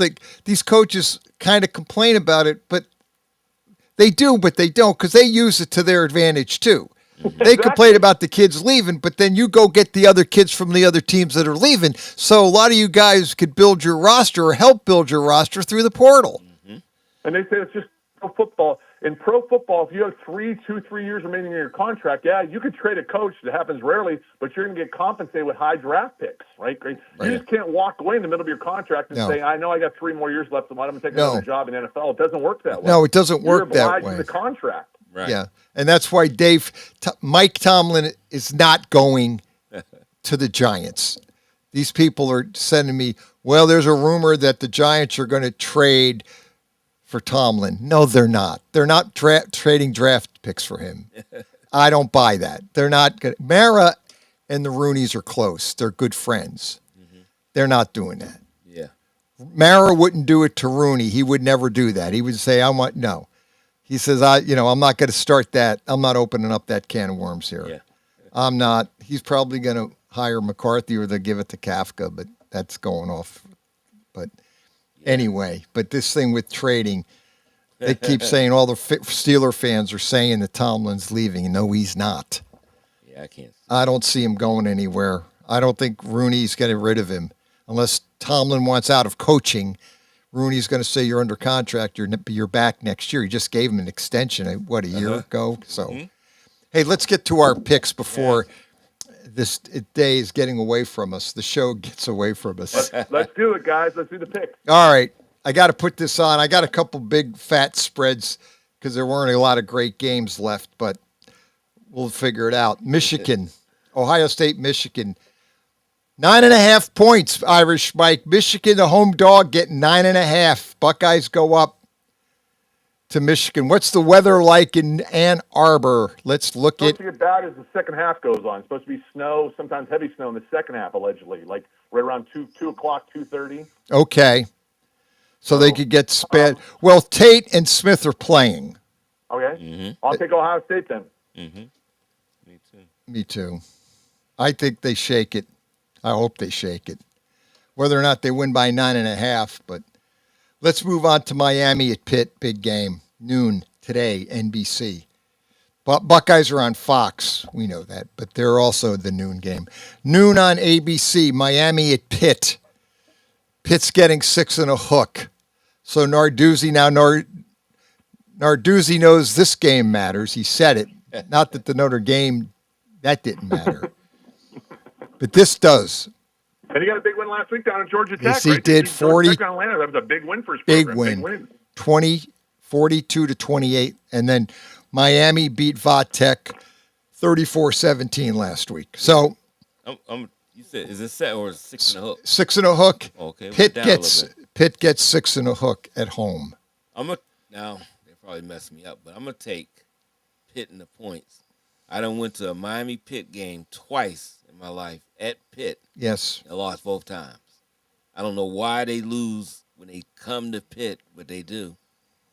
Weather? And all day the high's going to be 34 degrees today. Yeah. The time I went, it was like 48. It wasn't bad. It's just it was a close game, and they lost like 16-14. They always play them like that. It's real close, and I'll take the points in that game. Okay. What do you want, Irish Mike? I'm going to go with Miami, Pat, because it's a must-win for the Canes. They got to win to stay in the conversation. They're obviously a difficult path to get the ACC championship game next Saturday, but to stay in the playoff conversation, this is an absolute 100% must-win. If they lose, they're definitely out. So I'll go with Miami. Okay. I'm going to take Pitt in the points because I think the weather's going to play into. I'll take that point. I'll take the 6. I think Miami might win, but I think it'll be a very close game. I'm usually wrong. Let's move on to Oregon at Washington. And Washington is getting another home dog. Where's Gessler's dogs today? He didn't bring the little dog in that likes to raise hell and bark. He's gone to YSU. That's why he's good. Yeah, that's it. He went to he's going to the YSU game, right? Yep. Man, I'm glad he can sit out in 30-degree weather. I can't. But let's move on to Oregon at Washington at 3:30 today on CBS. Washington's getting 6 and a hook at home, so home dogs are alive and well today. Washington 6 and a hook. Oregon, they need to win to keep. Because I think if they win, Ohio State loses. I think Oregon would play Indiana. Is that right, Irish Mike? That is correct. Yes, sir. That's what I thought. So, and obviously Michigan, Michigan needs to win because they could potentially get in in the final 12. Michigan can get in the Big Ten championship game if they win and Oregon loses. Oregon loses. Yeah, then they get in as the Big Ten. Then they get in. Yeah. Okay. Correct. So Michigan's got a lot to play for. I mean, it's not a game where they could just say, "Hey, we got nothing." No, they can want to beat Ohio State, but Ohio State can say, "We want to eliminate Michigan from everything," and Ohio State want to stick it to Michigan by beating them. And obviously, people won't want to fire Ryan Day. So, but Oregon at Washington, this game it means a lot because Oregon still needs to win it. I'll go with Washington. It's at Washington, right? It's up in Seattle. Yeah, I'll go. Yeah, that I think Husky Oregon crowd wins, go but crazy. I think Washington covers, so I'll take the Huskies in 6.5. Yep. But I still think Oregon wins the game. So you want Oregon or I want Washington. I want the points. Yeah, me too. 6 and a hook. You want the 6 and a hook? Yep. I'll take Oregon. Washington beat. Boy, they beat. They played Washington's quarterback. He can do some things. Yeah, he could do things. Was it Williams? I forgot. Something like that. I think it's Williams' last name, Washington's quarterback, but he can throw and run. He can run. They beat UCLA last week 48-14, and Oregon beat USC last week 42-27. Let's go on to LSU at Oklahoma, and this is a little bit heavy. 11.5 points. So LSU's getting 11.5 points, 3:30 on ABC. I'll take Oklahoma. Once again, this is a must-win. If they lose, they're out, so it's a must-win for them, and they're at home. Just like last week when they played Missouri at home, it was a must-win. So Oklahoma, I don't say their backs against the wall, but like I said, it's a must-win for them, so I'll go with Oklahoma. Yeah, I'll take Oklahoma, too. I think LSU's kind of mailed it in. How many points are they getting? 11.5. They beat LSU beat Western Kentucky last week 13-10. That's not good. That's not good. No. And then Oklahoma beat Missouri 17-6. I watched that game. That was a little bit better competition right, to play better against, competition. For sure, Missouri. But Western Kentucky came close to beating LSU. So what does that tell you? Tells me they better play and better that this LSU week. quarterback, Dave, that Nussmeier, I'm gonna take that Nussmeier's really falling off the cliff. I know. I'm going on a limb. I'm taking him. LSU, all right. I'm gonna do it. Dave Clark. 11 in the hook, right? Yeah, you get 11 in a hook. Yeah, I mean, it could be one of those games. You never know. Next one up is kind of a rival. Vandy at Tennessee. Yeah, it is. And Tennessee is laying 2 in a hook to Vandy. Tennessee beat Florida. Boy, that was a lousy game Saturday, and I didn't even watch it. I watched Pitt and Georgia Tech last Saturday night. Mm-hmm. That game was ugly. Florida, they beat them 31-11. It was like, 31-3 at half. It was like over. Vandy beat Kentucky 45-17. So I don't know what you draw from any of that. Vanderbilt getting the points in this Vandy's getting 2 in a hook. Oh, wow. I'll take Tennessee at home, Pat. I'll take Tennessee at home to beat Vanderbilt. Oh, Tennessee's at home. Yep. Tennessee home, and they're laying 2 in a hook. I thought Vandy was at home. No, I'm sorry. Okay, no, I'm going to take. Yeah, I might want to flip that. I might want to go Tennessee now. Okay. Since they're home. Okay. I'm going to take Vandy. 3:30 today, ESPN. The quarterback is in the Heisman Trophy talks at times. Yeah. Let's go to Virginia Tech at Virginia, another rival. Va-Tech is getting 7 in a hook in Virginia. So the roadie is the 3-8 Hokies from Virginia Tech get 7.5 as they travel to Virginia. Virginia 9-2, 6-1 in the ACC. I guess they're technically in the mix to get into the finals, the ACC final. Virginia's only 6-1. I got to pull up that. What is Virginia Tech's record? Virginia Tech is 2-5 in the ACC, 3-8 overall. And how many points they get? 7.5. That hook can get you, but yeah, no, I'm gonna take Virginia. Irish Mike. I'll take Virginia at home too, Pat. I'll take Virginia. Yeah, it's a rival, but I'll take Virginia too. That hook bothers you. Let's go to Auburn, Alabama at Auburn, and they're a home dog. They just changed this 4.5. So Auburn now is getting 4.5. They were getting 5.5 this morning. When I just look at it. These spreads are like the stock market. They go up and down every hour. But Bama is laying 4 in a hook on the road. So we have a home dog getting 4.5. I'm taking Bama. Irish Mike, what say you? I'm going to take, Nick Saban is a hell of a place to play at Auburn. I'll take Auburn in the points. Okay. Yeah, that is a tough call because you're right. Auburn, I'll take Bama to win, and I'll lay the points. Now, I apologize for the next 2, but I want to get to 9 games. So this one is out, but I did it for old time's sake.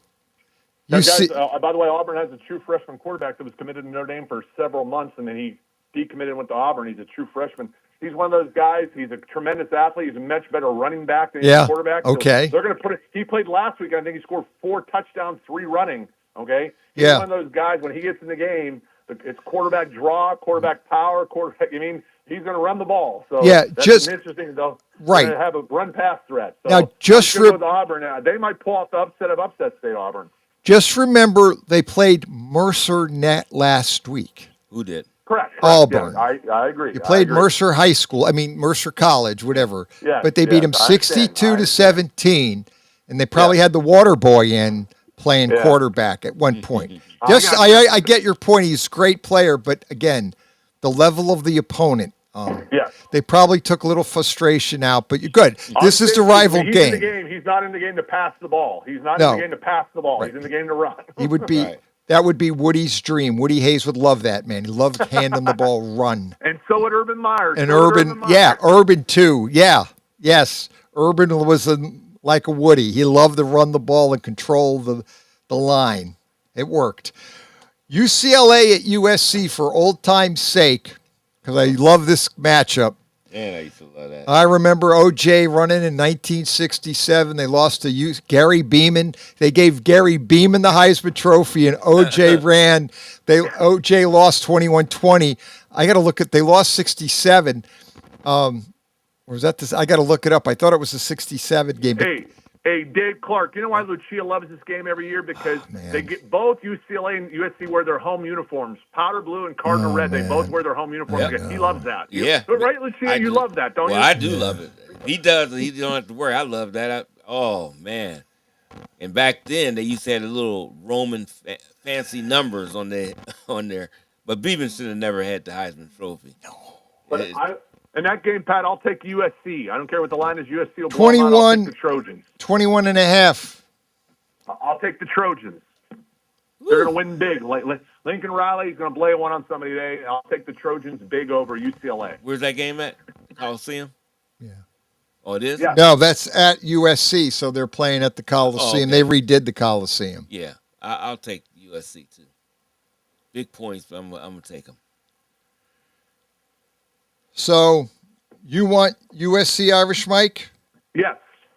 Yeah, USC too. All right. Taking the Trojans. All right. Well, you know what? I'm gonna be the outlier. What the heck? I'll try UCLA. I know it's a loser, but I'll try UCLA because this is such a weird game. But yeah, that was the 1967 game where OJ ran for 67-yard touchdown, and I remember as a kid watching that. But OJ won. They won 21-20. They beat Gary Beeman and the UCLA Bruins 21-20. OJ made the run for 67 yards. That was like one of the, I was into that game and watching OJ. He became one of my favorite players in college, if not the favorite player. And bottom line is, they gave the Heisman Trophy that year to Gary Beeman. Yeah. And then OJ won it in 68 the following, but they wouldn't give it to OJ because he was a junior. Mm-hmm. Let's go on to SMU at California. 13 and a hook. SMU's getting 13 and a half in Cal. Another home dog. Cal against, who you say? SMU. SMU lays 13 and a half on the road in California, and that's tonight at 8 o'clock on ESPN2. And Cal just fired their coach last Sunday. Their head coach got fired last Oh, that's Sunday, right. They fired their coach. They lost to Stanford by 3 touchdowns in the rival game. That's a big game out there. That is. Fired the next day. That's their big bad. rival game. That They game. got smashed by Stanford. Yeah, That's Stanford like, beat them up pretty good. Yeah, that's their big. I'm going to go with SMU, Pat, based upon that. SMU's a must-win to get an AC for their Big 12 title game, so I'll go with SMU in that game. What do you want I to do? think so too. I'm going to go with them also. Let's look at because SMU is 6-1 in the ACC. Oh yeah, so they're right in the.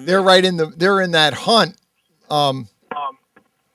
You want SMU? Yeah. I'll go SMU. I'll buy into that. If SMU wins today and Virginia wins today, they play each other in the ACC title game. SMU would play Virginia if they both win today. Oh, so if they win out, they in it. Yeah. Okay. Well, wait a minute. Now this is where this gets real interesting.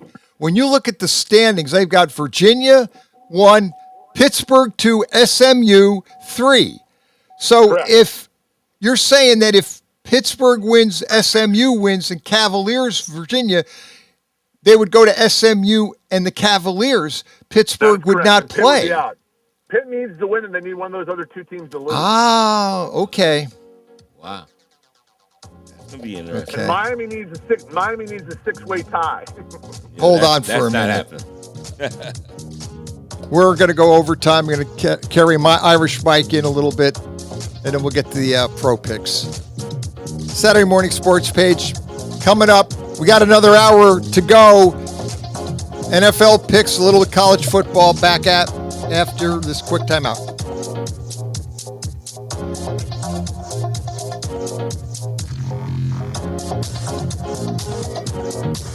The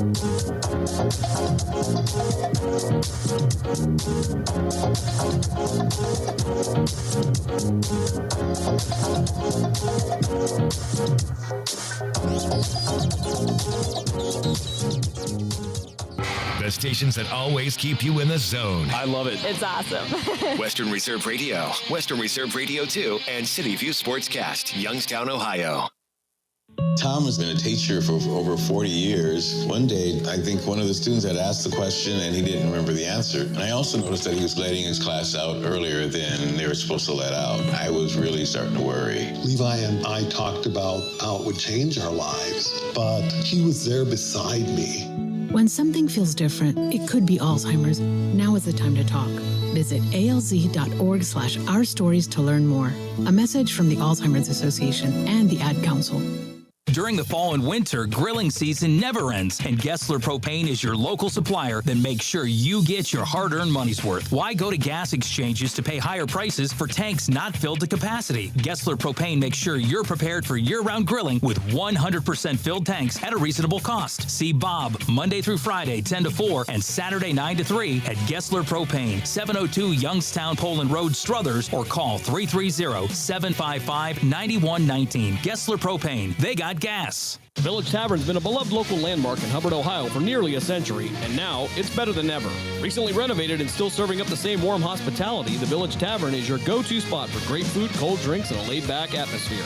Whether you're stopping in for dinner, catching up with friends, or just looking to relax, you'll enjoy a full menu of American favorites, rotating drink specials, and friendly service that makes every visit memorable. Be sure to visit the Village Tavern at 746 North Main Street in Hubbard, right next to Repair That Glass. To learn more, go to villagetavern3.com. Located in Applewood Estates in Boardman Township, the Applewood Swim and Tennis Club offers a pleasant family environment. Choose a membership that meets your needs and enjoy a relaxing venue that includes not only swimming for the family, but also youth activities such as competitive swimming, tennis, and more. Enjoy the friendly atmosphere all summer long with the staff and members of the Applewood Swim and Tennis Club. For more information, go to applewoodswimandtennis.com or call 330-953-2833.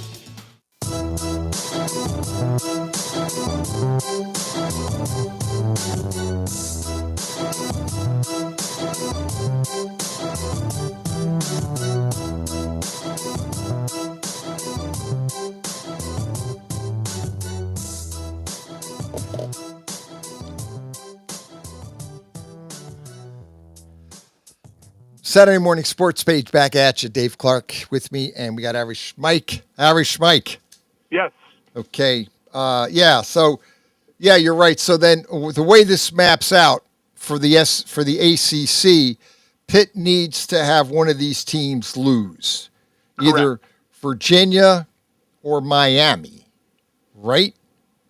Yeah, neither one. Both of those games are later on today. Like Pitt and Miami play at noon, and those other games don't start till well after their game will be done. So not Miami. I'm sorry, SMU. My bad. SMU. Yep. Right.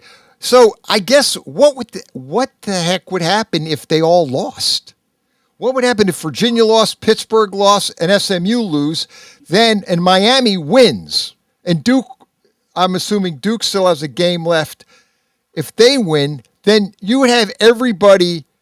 You would have 6 teams at 6-2. Miami would definitely be in the game for sure. ACC title game for sure. I think I read it might be like Miami versus Duke then. To be honest with all the tiebreakers. Oh my gosh. Wow. Could you be total disaster? Oh, it'd be great. I hope it happens. Yeah, because I love that's super chaos. That's total chaos. Yeah, that's like chaos on a whole different level.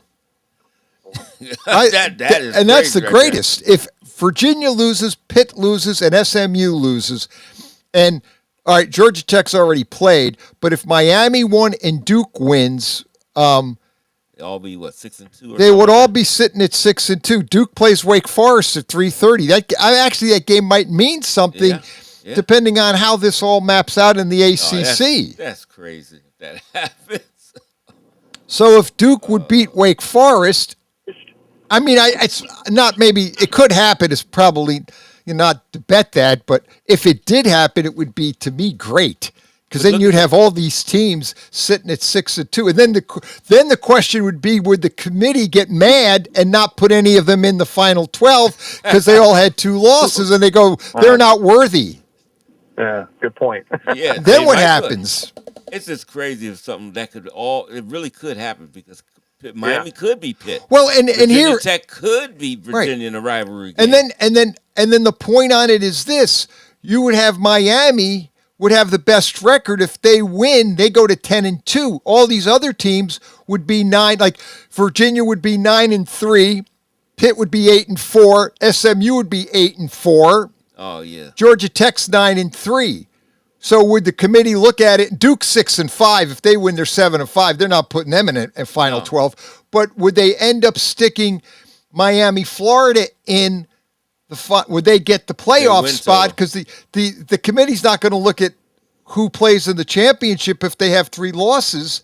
Then you're going to have all the people from Texas totally ticked off because they have 3 losses, and Paul Feinbaum's going to say Texas is better than any of those teams. You got to let Texas in. But if Miami wins, the loser of the Big Ten championship game and the loser of the SEC title game will not be penalized for a loss. No, they won't. If they lose, they're not moving down. No. It's like the game never happened. Exactly. So, you are. I can't say that about the Big 12 or the ACC, though. No. Because they don't have the reputation. But if Texas Tech would lose I'm a Notre Dame fan, I want Texas Tech to win today at West Virginia, and I want Texas Tech to win the Big 12 championship game over BYU because that's the only way BYU gets in is if they beat Texas Tech in the Big 12 title game next week. That's the only way they get in. Yeah. Yeah. BYU would have to win. I want Texas Tech to be a part of this thing. Okay. Whether they get beat or not, I just want them to be a part of it. Now that we have you here, and this is why I wanted you to stay on the line too. Here's no my other question. The SEC now, if Bama wins, they go to 7-1. Yeah. Ole Miss already won. Georgia already won. Okay, everybody, they would be 4 teams at 7-1. Georgia. Yeah, if Bama wins, it'll be a Bama-Georgia SEC title game next week. Okay, if then Bama loses, it'll be a Georgia-Ole Miss title game next week. So Texas A&M's out. They're not going to play in. They're in, but they're out. They're not going to play in the final. They won't play in the. Texas A&M won't play in the championship game. Correct for the SEC, and I don't think they care. No, they don't care. In fact, they're better off not. Correct. Thank you. Because they're going to end up probably. They'll probably keep their bye. I bet you they. Do you think Texas A&M will be bounced out of the bye, or they probably will know? Yeah, I think they'll go down number 6 now. Okay, they'll get bumped a little bit. Then your only other question's going to be for the committee is do they? And this is where like Vandy's 5-2, Oklahoma 5-2. If they win, they go to 6-2. Then who does the committee pick out of that group? Because you figure Georgia, Ole Miss, A&M, and Bama are in. Those 4 are in. Then who's that 5th team? Or do they put the 6th team? If Michigan wins, that's where this gets all crazy. Because now they got them to see. They had to worry about Michigan. Do they stick a 2-loss Michigan team in, or do they put one of these other teams in from the SEC? Do they put Oklahoma in, or do they pick Michigan? But Oklahoma beat Michigan. But if Vanderbilt wins, they are basically 10-2. So do they leave them out, or do they put them in? You know, you've got that in there. Then obviously the Longhorns now want the heck in the picture, but they have 3 losses. So, and then do you stick who is it, the Tulane? Everybody wants to give them that last spot because they want to give it to the small school or the other, the outlier. But people like Feinbaum are saying, no, you've got to give it to the best teams. Stick another SEC team in there. Like I'm a Notre Dame fan, Pat, so I want Pitt to beat Miami today. Right. USC to beat UCLA. And Navy won the other night over Memphis. They're 9-2 now. Now they went to the Army game, which is December 13th, so that won't even count. But Navy might sneak into the bottom of the 25. They might be number 25 this coming Tuesday. Yeah, they could. You guys know, we've talked about this for years, the 3 of us. They manipulate the variable on teams 21 through 25 on purpose to fit the agenda they want to pop. Of course they do. Oh, yeah. And we all know they do it. They do it on purpose. Well, they know, They're doing it for TV. Yeah. They're playing it right. Of course they do. They stick those last 3 or 4 teams at the very bottom. We all scratch our head and say, why in the world they rank 23rd, right? And it's like, Well, look who they have ranked 6th now. Exactly. No, they make those numbers fit. Right. Of course they manipulate the numbers in the teams to fit the picture.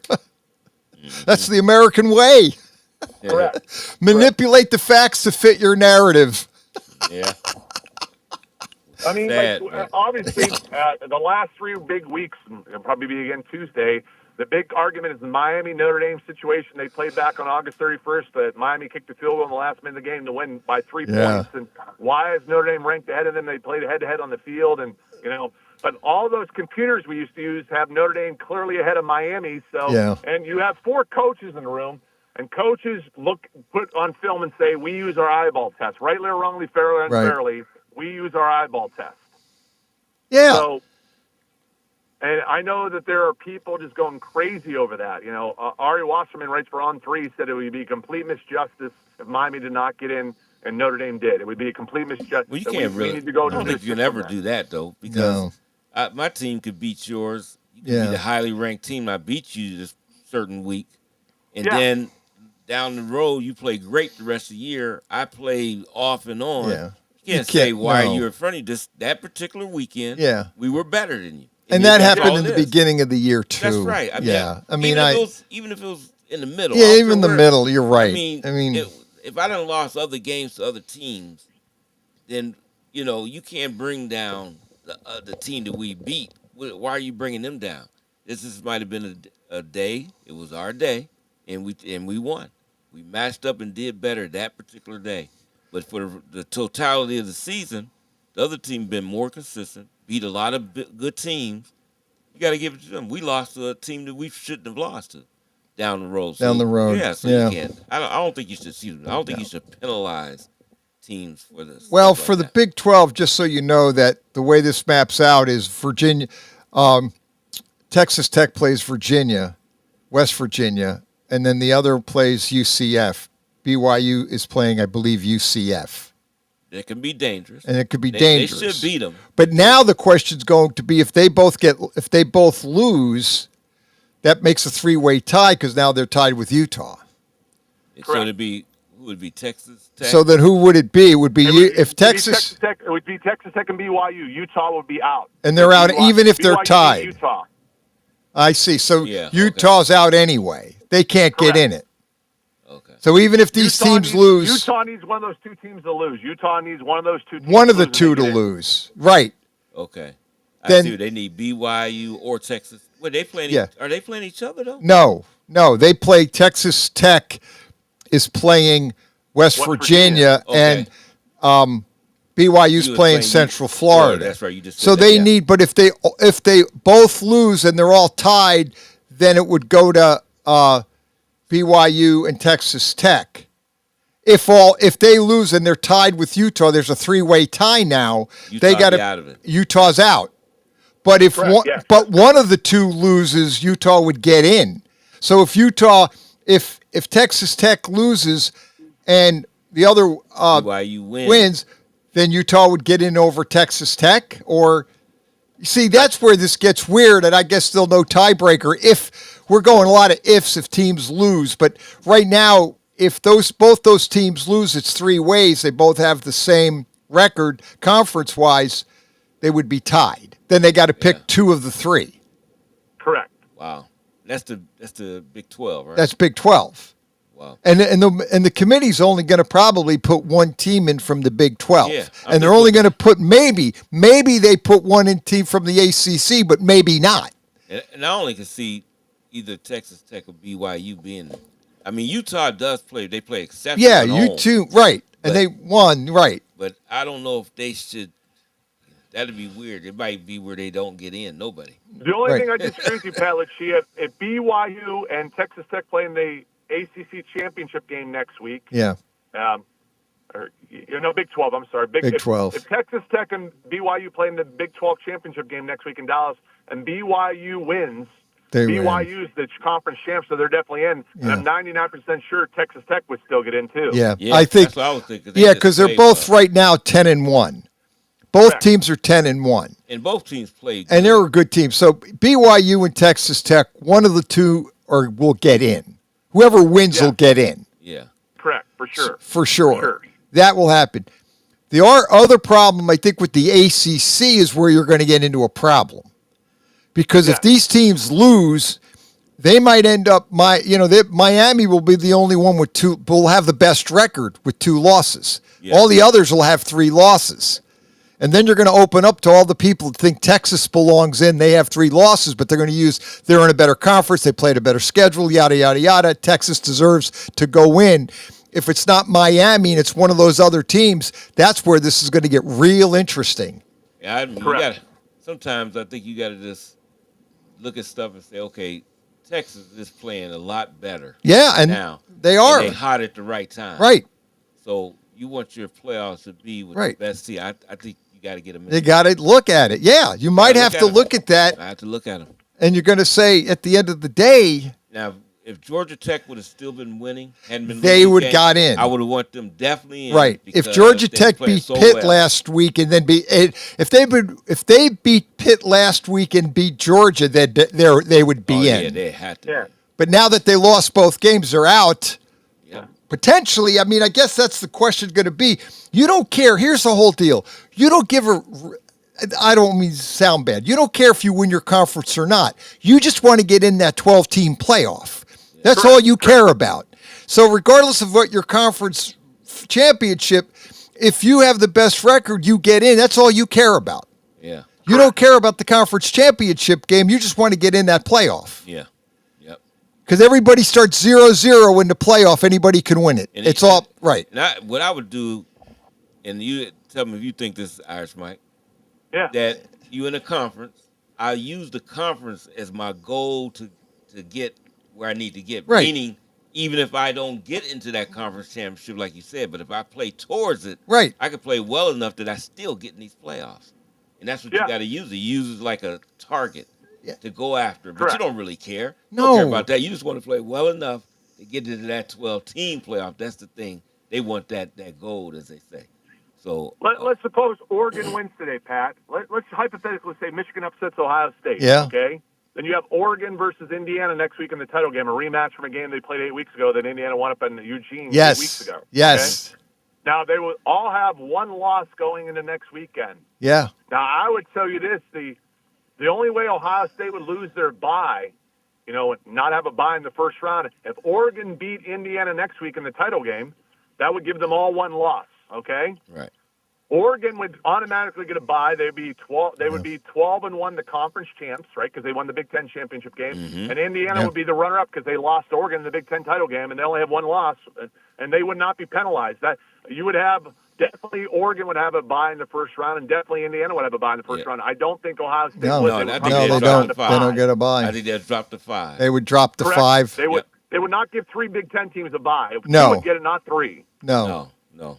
But I could see if Indiana won, if Indiana beat Oregon next week, suppose Michigan upsets Ohio State, then Indiana would be the top seed, 13-0, and then I don't think Oregon would get a bye then with 2 losses because they lost Indiana twice, and Ohio State would probably be the number 4 seed then and get the bye. And they would still get the bye. Yep. Yeah. So if you're Ohio State and you lost today, we'd have to hear the Ryan Day can't beat Michigan. People go crazy. And they want to fire him. More than anybody. Yeah. They want to fire him. They would all turn into next week. They would all turn into Indiana fans, right. And we want you to win now because we want to get that bye. You got to get the bye. You can't have Oregon win. That's right. Mm-hmm. That's exactly right. Yeah, that's what could get. If Ohio State loses to Michigan, it's going to turn it upside down. Because then they're going to have to think about who they keep out of probably the SEC gets out or the ACC again.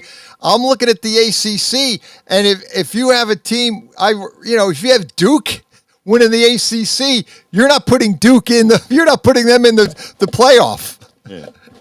If they end up somehow, some way in this screwy situation getting in, you wouldn't put them in the playoff. No. Right. No. And then you have the 3-loss ACC schools getting in, and that's the problem. That's where Miami wins. They might be even though they don't get into the final, they might end up because they have the best record. They only have the 2 losses. Yeah. We all know that Miami is the most talented team in the ACC. There's no arguing that. They have the most talent. They just don't always play that way. That's the issue. And that's the problem. That's been the issue for years, right? Yeah. They all recognize talent in first-round draft picks, but they don't always play that way. Yeah, I don't want to say And that coach they don't like that coach down there. They want him fired, that Cristobal. They don't like him at all. Yeah. Those fans don't like him. It's got somebody there to bring the juice out of them. I mean, because they got too much talent. Yeah, they really do. They do. They really do have a lot of talent, Miami. When you look at the roster top, that's a loaded. And David, I know you're a Miami fan, but I know high school quarterbacks take a very lukewarm approach to recruiting Miami football because the last several years they've gone and they go out in the transfer portal every year and bring a fifth-year senior in the quarterback and say, why would I go to Miami? Because every year they're going to go to the portal and find a veteran that's played 25, 30 college games and give him a big NIL deal and bring to Miami for a year. So why would I want to go to Miami right out of high school? Because I'm going to sit the bench a while. Yeah. Right. Yeah. Well, especially if they bring a guy. Now, if they bring a guy for a year, I might think about going there. But if you got 2 years to play, no, I'm not going there. I'm You're going not somewhere going else. Yeah. Yep. No, you're not Well, going to hey, you gentlemen have a great week. I'll listen to your pro picks, guys. All right. All righty. Thanks, Take Irish care. Mike. Happy Thanksgiving, guys. Yeah, happy Okay. Thanksgiving. Take care. Yep. All right, Thank buddy. you. Thanks. Good deal. All right, Dave Clark. Yeah, the ACC could be total chaos. I mean, if Virginia loses to Vatech, Pitt loses to Miami, and then SMU gets run by Cal, and then obviously Miami beats them, everybody, you have got 6 teams. If Duke beats Wake Forest, you will have 6 teams at 6-2. Yep. And the team with the best record of that is Miami because they would be 10-2. All the other schools would be 9-3. Well, no, Pitt would be 9-4. SMU would be 8-4, 8-4. Virginia would be 9-3. Duke would be 7-5. Miami would be 10-2. Of all those teams, Miami has the best record. That's why if Miami didn't get into the conference championship, it might be a good thing because the conference championship winner is going to have at least 3 losses. Yeah. They may not get in the final 12. Because I don't think they're going to take the ACC champ with 3 losses and tell Texas you're not in. Yeah. I agree. And you got Arch Manning, and that's who they want to put in anyway because he's TV ratings. Everybody wants to watch Arch Manning in Texas play.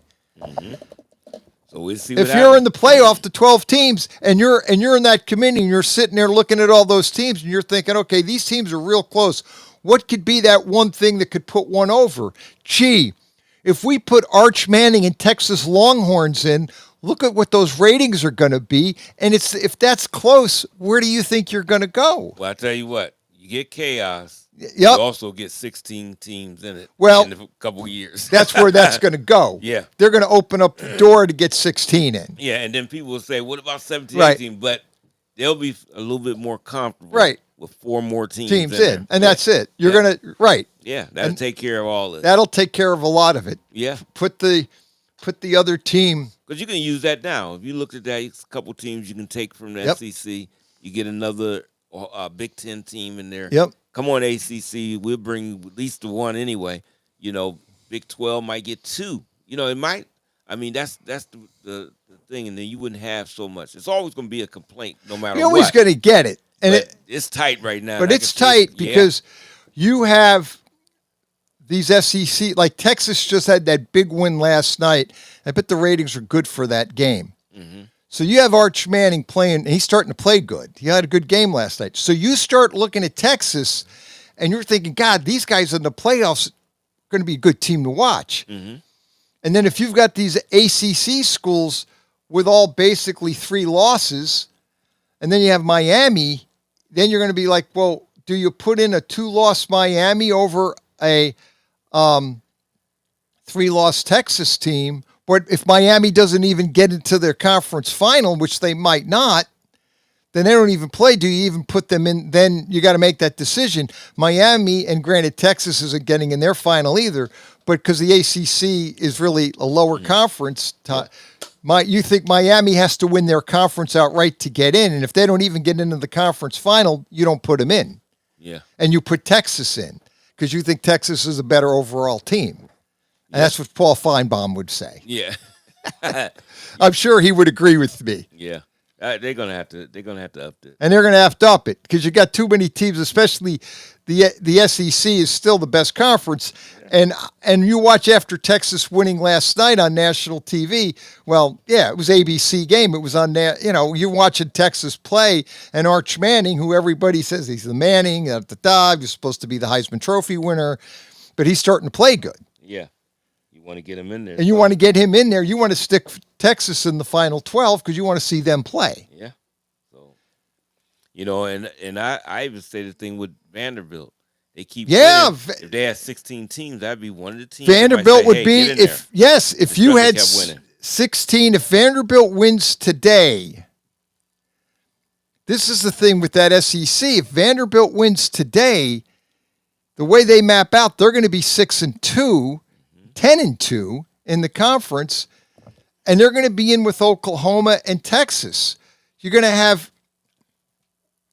I mean, that's putting 7 teams in from the SEC. But if you had 16, you would. Yeah. I mean, probably going to go to that down the road here, but they working with I'm ready for it to get started, and it's only a few weeks. Oh, yeah, we're only a few weeks away. Mm-hmm. Yeah. I think, what is it? The 19th, 19th is the first playoff game. Oh, yeah, so we're right there in that, 3 weeks. You're 3 weeks out. Yeah, you're 3 weeks from college football playoff. Yeah. Now the conference championship. That's next week. That's next week, right? Yeah. Oh yeah. This will get going. This is good. It's the best time of the year. It really is. It's not just Christmas. It's that too, because it's Christmas for sports fans, especially football fans. College football at the height. You got the high school championships finishing up, college playoffs getting ready to start, and you're in the thick of the playoff race of the NFL. You can't beat it. Right now, this is the best. Yeah, for the record, the first round games begin college December 19th and the 20th. Mm-hmm. That's 3 weeks from today, and then the quarterfinals are the 31st and January 1st. Semifinals are January 8th and 9th, and the championship, they're playing that at the Hard Rock Stadium in Miami Gardens, January 19th. So that's how the college football playoff schedule is going to map out. So the first round is going to be 3 weeks from basically December 19th. So look on our calendars. What is that basically? That is a Friday. Yeah, it's Friday night. First game is Friday night, December 19th, and Saturday. So it's going to be those games on Friday, Saturday night, the 19th and the 20th. Mm-hmm. Then the NFL will start. I think the NFL has games on the December 20th, regular season games. Which are now they always go against them, but bottom line is you've got that to deal with as far as the 20th is going to be a crazy day because you got Saturday night, you got college playoffs, and then the NFL, and the way the NFL regular season is going. They're like mini playoffs. Yeah, they are. And they will move these last 3 games, to... when you're looking at, we talked about it, and we're going to get to our picks here. We're coming up on break, and then final quarter, we're going to do the picks, but you're looking at that. You're looking at those last 3 games, 2 games in the NFL as being pretty much playoff games because they're eliminators. Right. Because Kansas City Chiefs could be out. I mean, and here's the Ravens could be out. Lions could be out. Yeah. Steelers could, the Steelers could be out. Yeah, it's just so much going on. And the Eagles could be on the edge of winning that division. May not be a lock now for Philly. The way there's another one. What was it, 2 years ago? They spiraled out of control and they lost they were 10-0, and then they lost their last seven games. They fell apart. Remember, Philadelphia had that season. They went. I remember them getting a 10-1. They were 9-0, right? Then I think 10-1. Then they got 10-1, and then they won. No, they won one more game, I believe, and that's it. And then they lost 4 or 5 in a row. They did. All close games, so they didn't get blown out, but they lost. They looked sluggish all over the field. Not like this. This is weird now because they play spotty offense, but they played very good defense. Yeah. Spotty offense. It was the year before they lost. They went 11-6. Yeah, that's. And they went 10-1. You're right. They went 10-1, and then after that, they lost. They ended up only winning one game after that. Yeah, somewhere in there. I know they lost 2-1, and then they lost like 3 or 4. And then they got beat by Tampa Bay in the playoffs because they were a shell. They went down to Tampa Bay and they looked horrible. That was in 2023. It spiraled right out of control. I don't know what happened. And I don't know. Yeah, did it again. And they talked about Sirianni getting fired, and they kept him. Yeah, and then won the Super Bowl. And then he won the Super Bowl the following year. Yeah, I don't know. Saturday morning sports page, NFL.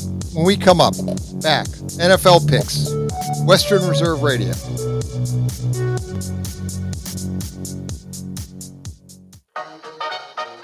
Are you tired of switching apps just to catch your favorite shows and live events? Say hello to the iMedia1 Network app, your one-stop destination for streaming and everything that matters. From national sports to exclusive local content, Western Reserve Radio, Western Reserve Radio 2, and City View Sportscast are now all in one place, anytime, anywhere. Download the free iMedia1 Network app on iOS and Android and unlock the future of sports audio in the palm of your hand. The iMedia1 Network, your sports app in the Valley. If I could be you. And you could be me for just 1 hour. If you could find a way to get inside each other's mind. Walk a mile in my shoes. Walk a mile in my shoes. Walk a mile in my shoes. We've all felt left out.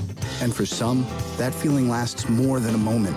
We can change that. Learn how at belongingbeginswithus.org. Brought to you by the Ad Council. Walk a mile in my shoes. Honorary Forest Ranger Betty White here, lending a hand to my dear friend Smokey Bear. Because for years, he's only said, only you can prevent wildfires. But there's a lot more to say. Like if you park your car on tall, dry grass, the hot exhaust pipe can start a wildfire. So keep the animals safe, especially the cute shirtless one. Go to SmokeyBear.com to learn more about wildfire prevention. Brought to you by the U.S. Forest Service, your state forester, and the Ad Council. I'm getting older. Do I need to worry about falling? Yes, you do. Each year, 1 in 4 people 65 and older will experience a fall, and many will be serious. The majority of falls happen at home, so remove things that could make you trip and install handrails to keep you steady. To learn more about the steps you can take to help prevent a fall, please talk to your doctor. You can also visit aarpfoundation.org or medicaremadeclear.com/falls. This message was brought to you by United Healthcare and AARP Foundation.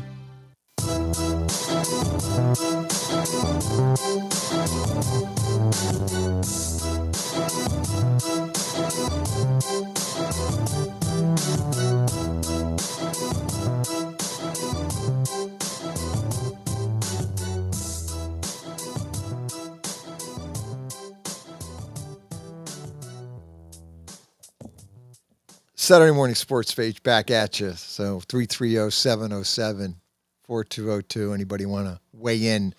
Let's get our picks, Dave Clark, NFL picks.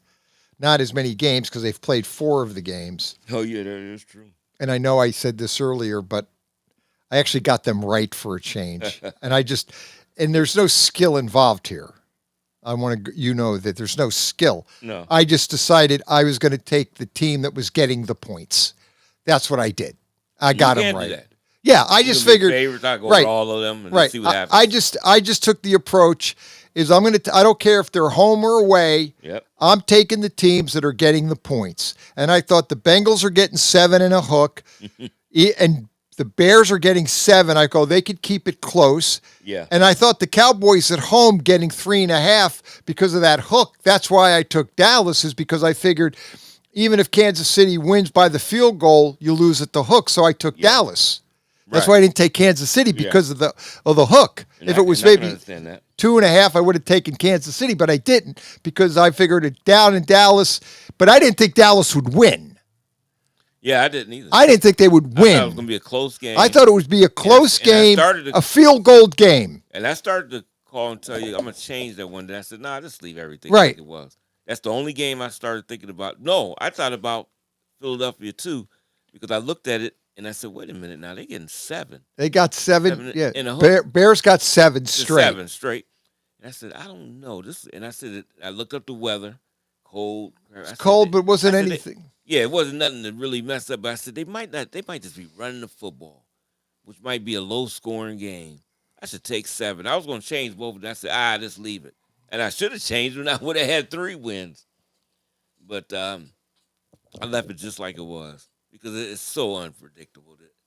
This is the most unpredictable. Oh, this season's been totally off the rails. And I read an article too, which would make us feel better, I guess. Now we're not guys that take all the time out. They check the injuries and this, that, and all that. They got all access. These guys that do it for money. But they were talking about it. They said this is the most unpredictable year. I believe that. And they said it's so much parity. Yep. In the league that now you think a team, they're playing good, they're the favorites. Another team will just have that type of energy that particular weekend and will come up and beat them. And it's hard that's what's to pick happening. It. Yeah, and it's happening all. And you said it happens every week. Everybody, and it's all not like these, one right, game no. either. It can be 2, 3, 4 games, and easy, and you lose by a hook. Yep. So he said it's very hard this like season. Last week. We both, our record, we got there differently, but our record was 5-8-1. And we were 5-8-1. And we didn't pick the same. No, we didn't. But what killed us was the Monday night game because we picked the Panthers, but they didn't cover. It was 20-9 they lost. Mm-hmm. And the game that you picked, but I got wrong, like the Jets and the Ravens. Yeah. Ravens won 23-10, 13 and a hook. I lost by the hook. Because the Ravens didn't cover by half a point. Yeah. You got the Jets, you got it right. Then the Lions and the Giants was a little bit easier because the Giants were getting 12.5 points. And you got that right. I got that one right. You got it wrong because you took the Lions. I took the Giants. Yeah. And obviously, Detroit won by 7, but the Giants didn't cover. I mean, they didn't cover. And you knew they weren't going to cover in that game. They were losing the whole game, and they came back and won, and you knew 12.5. Yeah, you knew. Done. Yeah. And then I took you took the Steelers, I took the Bears. It was 2 and a hook, and the Steelers lost by 3 points. Mm-hmm. And we got the Browns right because that was easy. They covered. And then Shador had a great game, and now he's going to be the starter. Yeah. So we'll see how that plays out. But we were all 5-8-1. The push was the Cardinals and the Jags. 3 points. Cardinals got 3 points. Jags won by 3. That was the push last week. We got Dallas right. We took Dallas. I got the Saints wrong. You got the Falcons. I took the Rams. You took Tampa Bay on the Sunday night. Mm-hmm. And Buccaneers just didn't show up there on Sunday night. They looked terrible. They looked absolutely horrendous. And I know they've been playing well all season. Yeah, and then all of a sudden, the last couple games, they've had, I don't know what it is. Yep. So saying all that good stuff. Oh, and let's get to the picks that I'm going to share with you. We had a conversation about being over 500. I read it by week. Yeah. Well, I'm going to get this out now. now. Oh, yeah. We've had 1 week, week 2, where both of us were over 500. You were 10-6, I was 11-5. That was week 2. Week 7, you were over 500 at 8-7. I was 7-8. Week 9, you were over 500 at 9-5. I was 5-9. Week 11, I was over 500 at 8-7. You were 7-8. That's been it. Every week, we've only had 1 week where we've both been over 500. Not at 500, over 500. Yeah. Week 2. That's it. That's it. That's terrible. That's horrible. We fail. I'm just glad I don't bet money. I would be broke. Oh, yeah. You'll see me up under the bridge. Yeah, I would be. Yeah, I would I would hate to say that. I don't even want to dream that, but my goodness. Well, let's get to the picks. The 49ers are at the Cleveland Browns. The Browns are getting 4 and a hook. Shador is starting. And I think if Shador beats the 49ers, he's got the job for the year. Also, NBC actually has Cleveland in the hunt at 3-8. They showed that it was Thursday night game. They showed Bengals at 4-8, Cleveland 3-8, still in the hunt because of the division they're in. And what's right? That's what it really is. That's what it is. But I heard people saying the reason is that because they want to keep Shador No. And I said, what is? Do y'all hate this kid or what? Wow. It has nothing to do with Shador at all. It is the honesty of what it really is. That's what it mathematically. They're not out. Cleveland is in the hunt because that division they're in.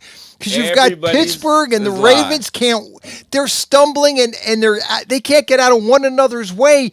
Cleveland, because of the great defense, again, it's still nothing to do with it because if Cleveland does win, they can potentially win that division. It's wide open. If they win, they're 4-8, tied with the Bengals. And the reason the Bengals are a challenge is because of the Joe Burrow and the offense. And the reason Cleveland is a challenge is because of the defense. Right. And it's only 2 games out of teams that are floundering. Yes. Pittsburgh, 1 week it's like, oh my God. And then the next week it's like, what the heck happens to them? So I don't know. And they got Buffalo this week. And if they lose to Buffalo, they go to 6-6. And Cleveland beats the Niners, which they could in Cleveland. Who knows that weather? I'll look. But the point is, they have a shot at getting the division because they're 4-8. And that'd be true. And the way the Ravens are playing and the way Steelers are playing, you can't rule anything out here. Not far from them right now. Right. They can get there. They could. That'd be unbelievable.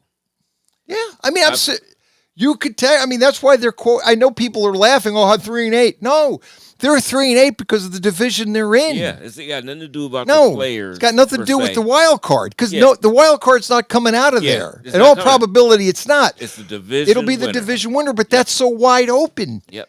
Because Pittsburgh and the Ravens can't get out of one another's way, and they can't win back-to-back weeks. So they look great, and then they look terrible. Look at the Ravens got beat by the Bengals on Thursday night.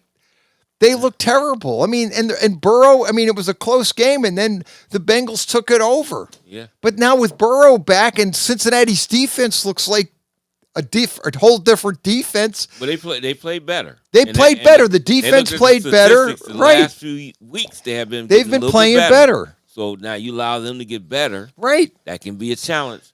You got Cleveland defense been playing great. Right. If the offense plays a little better, now you got. And if Shador plays like he did against the Raiders, again, granted it's the Raiders, but still he made some nice passes. He played within. He threw one bad interception, but you could see, I think he's the guy, and I think he's going to play. So and that would have been a big play. Yeah. To Judy, if he didn't, would have been nosing who was behind him. He said it. He said he just did not know. He didn't know the guy was there. Yep. I know. It could have been. You gotta be high and tight no matter what. Yep. That's really what you should do. Yep. At all times. Let's go. What do you think? 4 and a hook. Do you want the Browns and the points? I actually do in a way for that defense because San Fran flutters around a little bit, but McCarthy is that's the problem. If they can stop him, keep him under control, I think they can get to Purdy. But can they keep McCarthy under control? I don't know. I'm taking the Browns. I want because I want to take. I'm probably going to upset all the Browns fans because I should take the Niners, but I just feel that the Cleveland defense is going to keep it close. Yeah, that's what it's 4 and a hook, and I could see the Browns maybe losing on a field goal or even winning a field goal. And again, I don't want to get I'm afraid Shador's going to play bad because I picked the Browns, but I mean, I think if he stays within the confines and now that he's got another week under his belt and he played good, I think he's getting the confidence and a better feel for it.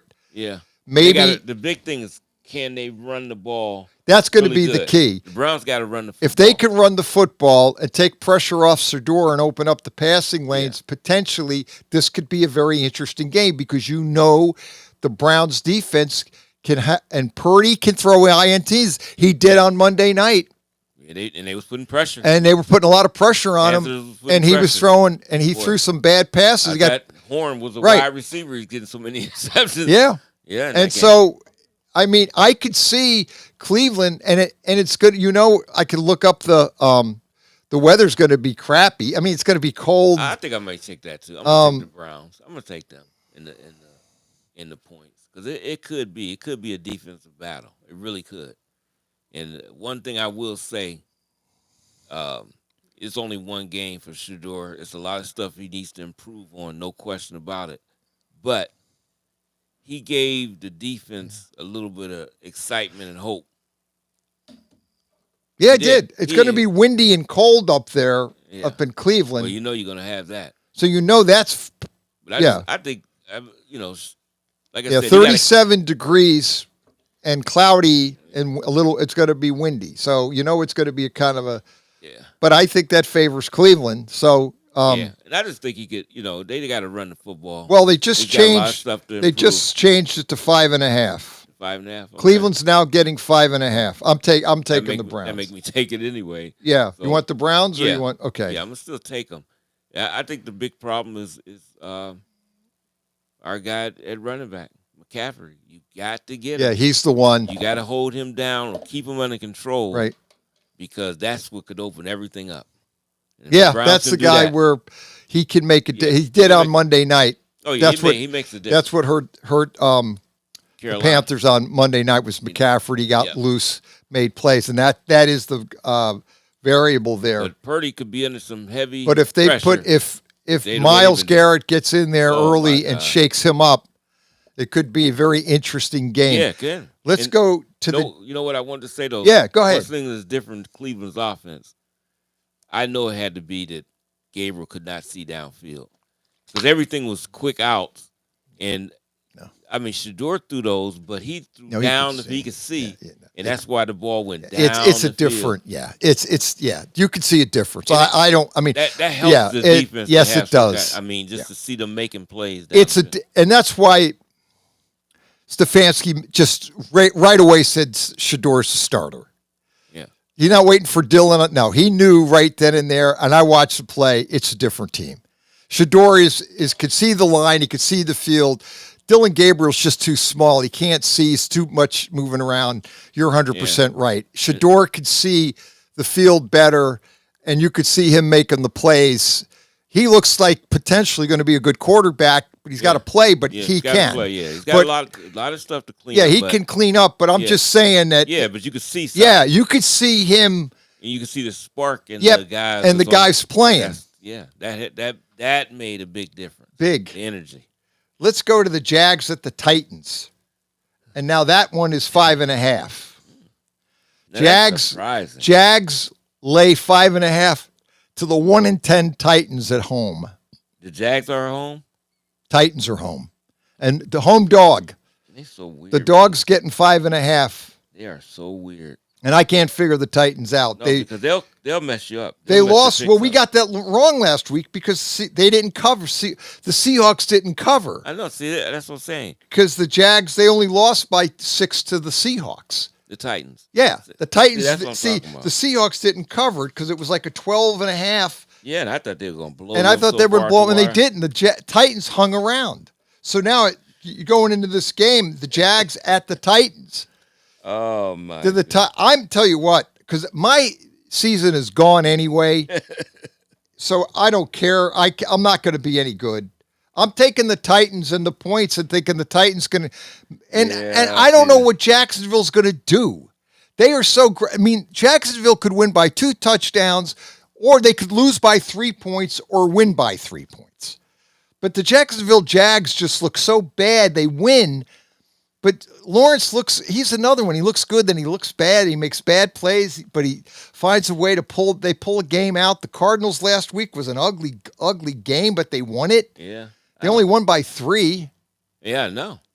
And the Cardinals were just like, And how many points are they getting, the Titans? 5.5. I'm taking the Titans because I'm taking the points. And they're home. I'm taking the home dog getting the points. Oh, man. I'm going to take the Jags. Okay. And circle it because I want to remember I took the Jags and got. Okay. If I get destroyed, because in a way I do believe. I'm just taking the Jags, but I really do believe the Titans might even win. I just think the Titans are just going to. Right. I don't rule that out. I don't rule out the Titans could pull this game out.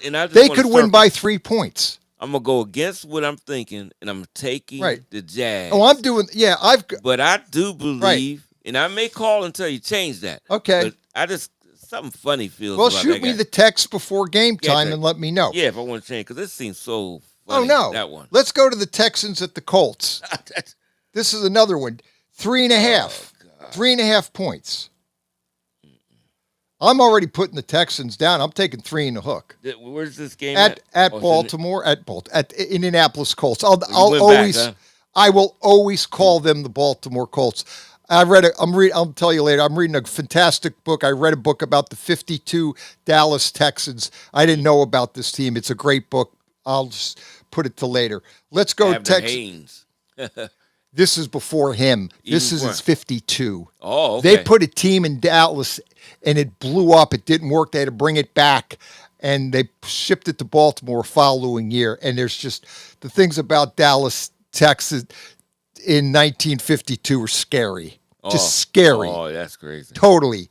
Let's get to the game. Texas at the Colts, 3 and a hook. They get 3 in a hook. Yeah, Texans get 3 and a hook at Indianapolis. I'm going to take it because I think that's what it's going to be, a 3-point Well, that's what I game. think. I think the Texans either win or lose by 3, so I'm taking the Texans. Yeah, I think that's going to be a good game. Yeah. So is that... Yeah, I'm taking the Texans. All right, let's move on to the Saints at the Fins, 5.5. I'm taking Miami. Yeah, they've been really... Miami's playing good. And They keep like the running coach. the football. They keep running the Ain't football. changed, just running like crazy. I'm They're making taking it better. I'll lay the 5.5. I'm taking the Fins. Yep. And it's in Miami, right? In Miami. Yeah, that's bold. All right, for anybody. this is a great one. Falcons are at the Jets, and the Jets get 2.5. A home dog getting 2.5 points. I'll take the Falcons and lay the 2.5. And this game is in New York? In New York. What's the weather? 46 degrees and rain. I don't know. I might. What is it? 46 degrees and rain in New York. I don't know. I just can't take. I'm sorry. I just can't take the Jets. How many?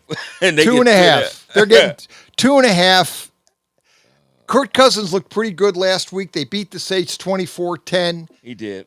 And I think he's back to the point, but the Jets are so bad. They lost to the they lost 23-10 to the Ravens, and they didn't, the Ravens didn't cover by the hook.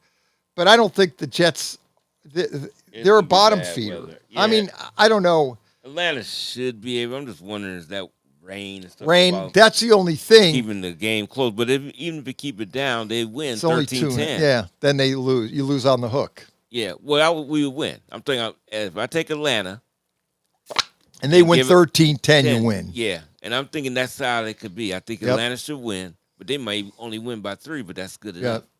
Yeah, I'm going to take the Falcons. All right. Moving onward, we have the Cardinals are at the Buccaneers, 3.5. Buccaneers lay 3.5 to the Cardinals. I got to go with the Buccaneers. They got to come back. Although I have a bad feeling about this game. Mm-hmm. Because the way the Buccaneers have been playing, and the Cardinals are just going to be a bad penny. They're going to be like a hang around. I don't know. I'm almost tempted to take the Cardinals. You know what?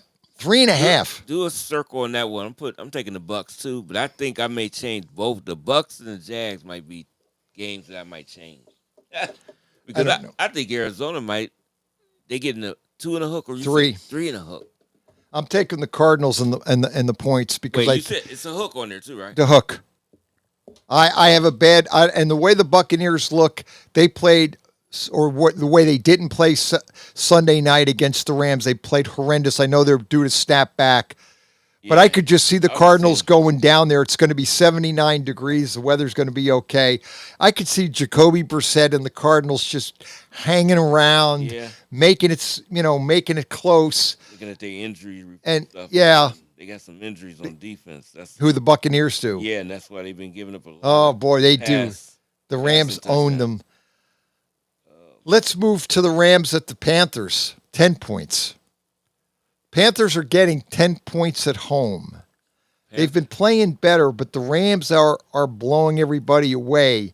They're on the road in Carolina, 49 degrees, cloudy, nothing crazy. Weather-wise, it looks all right. But 10 points. Can the Panthers keep it to 10 points? They didn't. They lost to the Niners Monday night, 20-9. Rams absolutely, they beat Tampa Bay Sunday night 34-7, a game that was over at halftime. This game is down in It's Carolina. down in Carolina, 1 o'clock on Fox. You know, and they getting 10.5? 10. Oh, just 10? 10 even. I'm going to go on a limb and take Carolina. For them to play a lot better at home. I'll tell you what. And then the Rams is coming over early in the day from the West Coast. Maybe that might affect them. Might not, depending on when they get there. I'm just going to take Carolina. I'm going for 4 and 12 because I won 4. I think the Panthers, and I like the points. That's a lot of wood, and I think I'm taking it's that later in the season. These games are getting closer. You notice that? This is the other thing is I notice that the later in the season the games get closer. Either their teams are tired, the teams that are down are playing a little bit better. The teams that are supposed to be heavily favored, not so much. Yeah. And these games get closer. That's a lot of points. I'll take the 10. I'll take the Panthers. Let's go to the Vikings at the Seahawks, 11.5. Vikings are getting 11.5 out in Seattle. And the Vikings look bad. They got beat last week by the Packers 23-6. We took them last week, and that's the game I wish I had taken the Packers. I knew better. But we both lost that one. I figured that you did take the Packers. But you I took the Vikings. Yeah, we both changed to that. Yeah, I don't know why. I'll take the Seahawks at home. And that's a later game. Oh, that's 4:05, and McCarthy may not be playing. No, they might go with the rookie. Yeah, they're going to go with the rookie out in Seattle. And how many? They getting 10.5. 11.5 wow. though. Vikings get 11.5 though. It I could just be hate close that because they got. Seattle's defense plays well, and I don't, especially with a rookie, they're not gonna. And let's see what Seattle. I think. Yeah, 44 degrees, sun. But okay, you want Seattle? Yeah, I'm taking them. Let's go to the Bills at the Steelers. This is big because 3 points. Yeah, I don't know. 3. Yeah, Steelers are getting 3 points at home at 4:25 CBS game. Pittsburgh, 3 and a hook. 3. Oh, just 3 even. 3 even. Could be push. Do you want this? Got push written it's all got over it. Written all over it. So I'm gonna go with the home team. Yeah. I'm trying to see if Aaron Rodgers. They say he's optimistic. Well, you mean for the Steelers? Yeah. They say he is. I guess he's supposed to play. Yes, is Rodgers he? Will start on Sunday. Yeah, I thought he would. Okay. Yeah, I'll take the Steelers. I'll take the Steelers because I think Buffalo's in trouble. I've watched them play. They looked horrible against the Texans on Thursday night. Oh, yeah. And the Steelers had a game they could have won last week. Let's go to the Raiders at the Bolts, 8.5. The Bolts lay 8. I'm taking the Bolts. I'll lay the points. The Raiders are done. The team has they've got no line, but it's 8. They offensive line. Oh, horrendous. My God. Don't blame Geno Smith. I just. And when people say, no. Jenny, he's no good. No. I said, whenever you can get, I turn around, hand it to you, you get it, and you get hit as soon as you get it. That's unbelievable. That's brutal. What do you want, Bolts or the? Nah, that offensive line stinks. You want the lay the points? Yeah. You can't win without in the trenches. You got to be able to win something in the trenches. No. Let's go to the Sunday nighter. Broncos at the Washingtons. 5.5. Washington's getting 5 and a hook. I'll take the Broncos and lay the points. Yes. They're at Washington. 5.5. Home dog. Starting. Yeah, Mariota. And he's not bad. No, he's all right. But I think the Broncos should win. Well, they bother me because I could see them. The only bothers me with this, I could see this being a field goal game because the Broncos do play to the level of the opponent. They are 9-2. They're good, but they just every game they make every game. But I just think that Denver. Yeah, Denver plays to the level of the opponent. 41 degrees is going to be an okay night. I will take the Broncos, but I'm leaning on taking the Commanders and the points. I am. I'm taking the Commanders and the points. I might change it. I'll think about it. Let's go to the we're almost out of time. Oh, another one? Yeah, we got one. Giants at the Patriots, right. 7 points. Patriots lay 7 points to the New York Giants. Jackson Dart is back. Hi, Jackson. Jameis Wood. I don't care either one of them. No matter. I'm taking them in the points. Giants. Yeah. Yeah, me too. I'll take the G-men and the points. I'm always going to take them for some reason against New England. For some reason. I don't know why. I'm taking Karma. Yeah, something about it. Something about that. Okay, everybody. We're in that show. We're in the books. Enjoy the weekend. It's already here, gone. Enjoy your weekend. Do not drink and do not drive. Stay sober. Stay safe. Buckle up and go Buckeyes. Saturday morning sports page, Western Reserve Radio.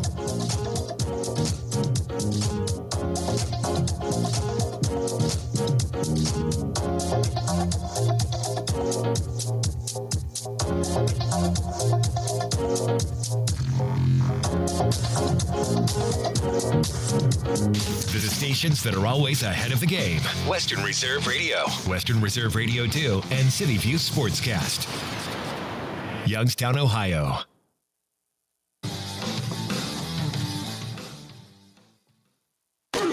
This is Live Bet Saturday on VSiN, the Sports Betting Network.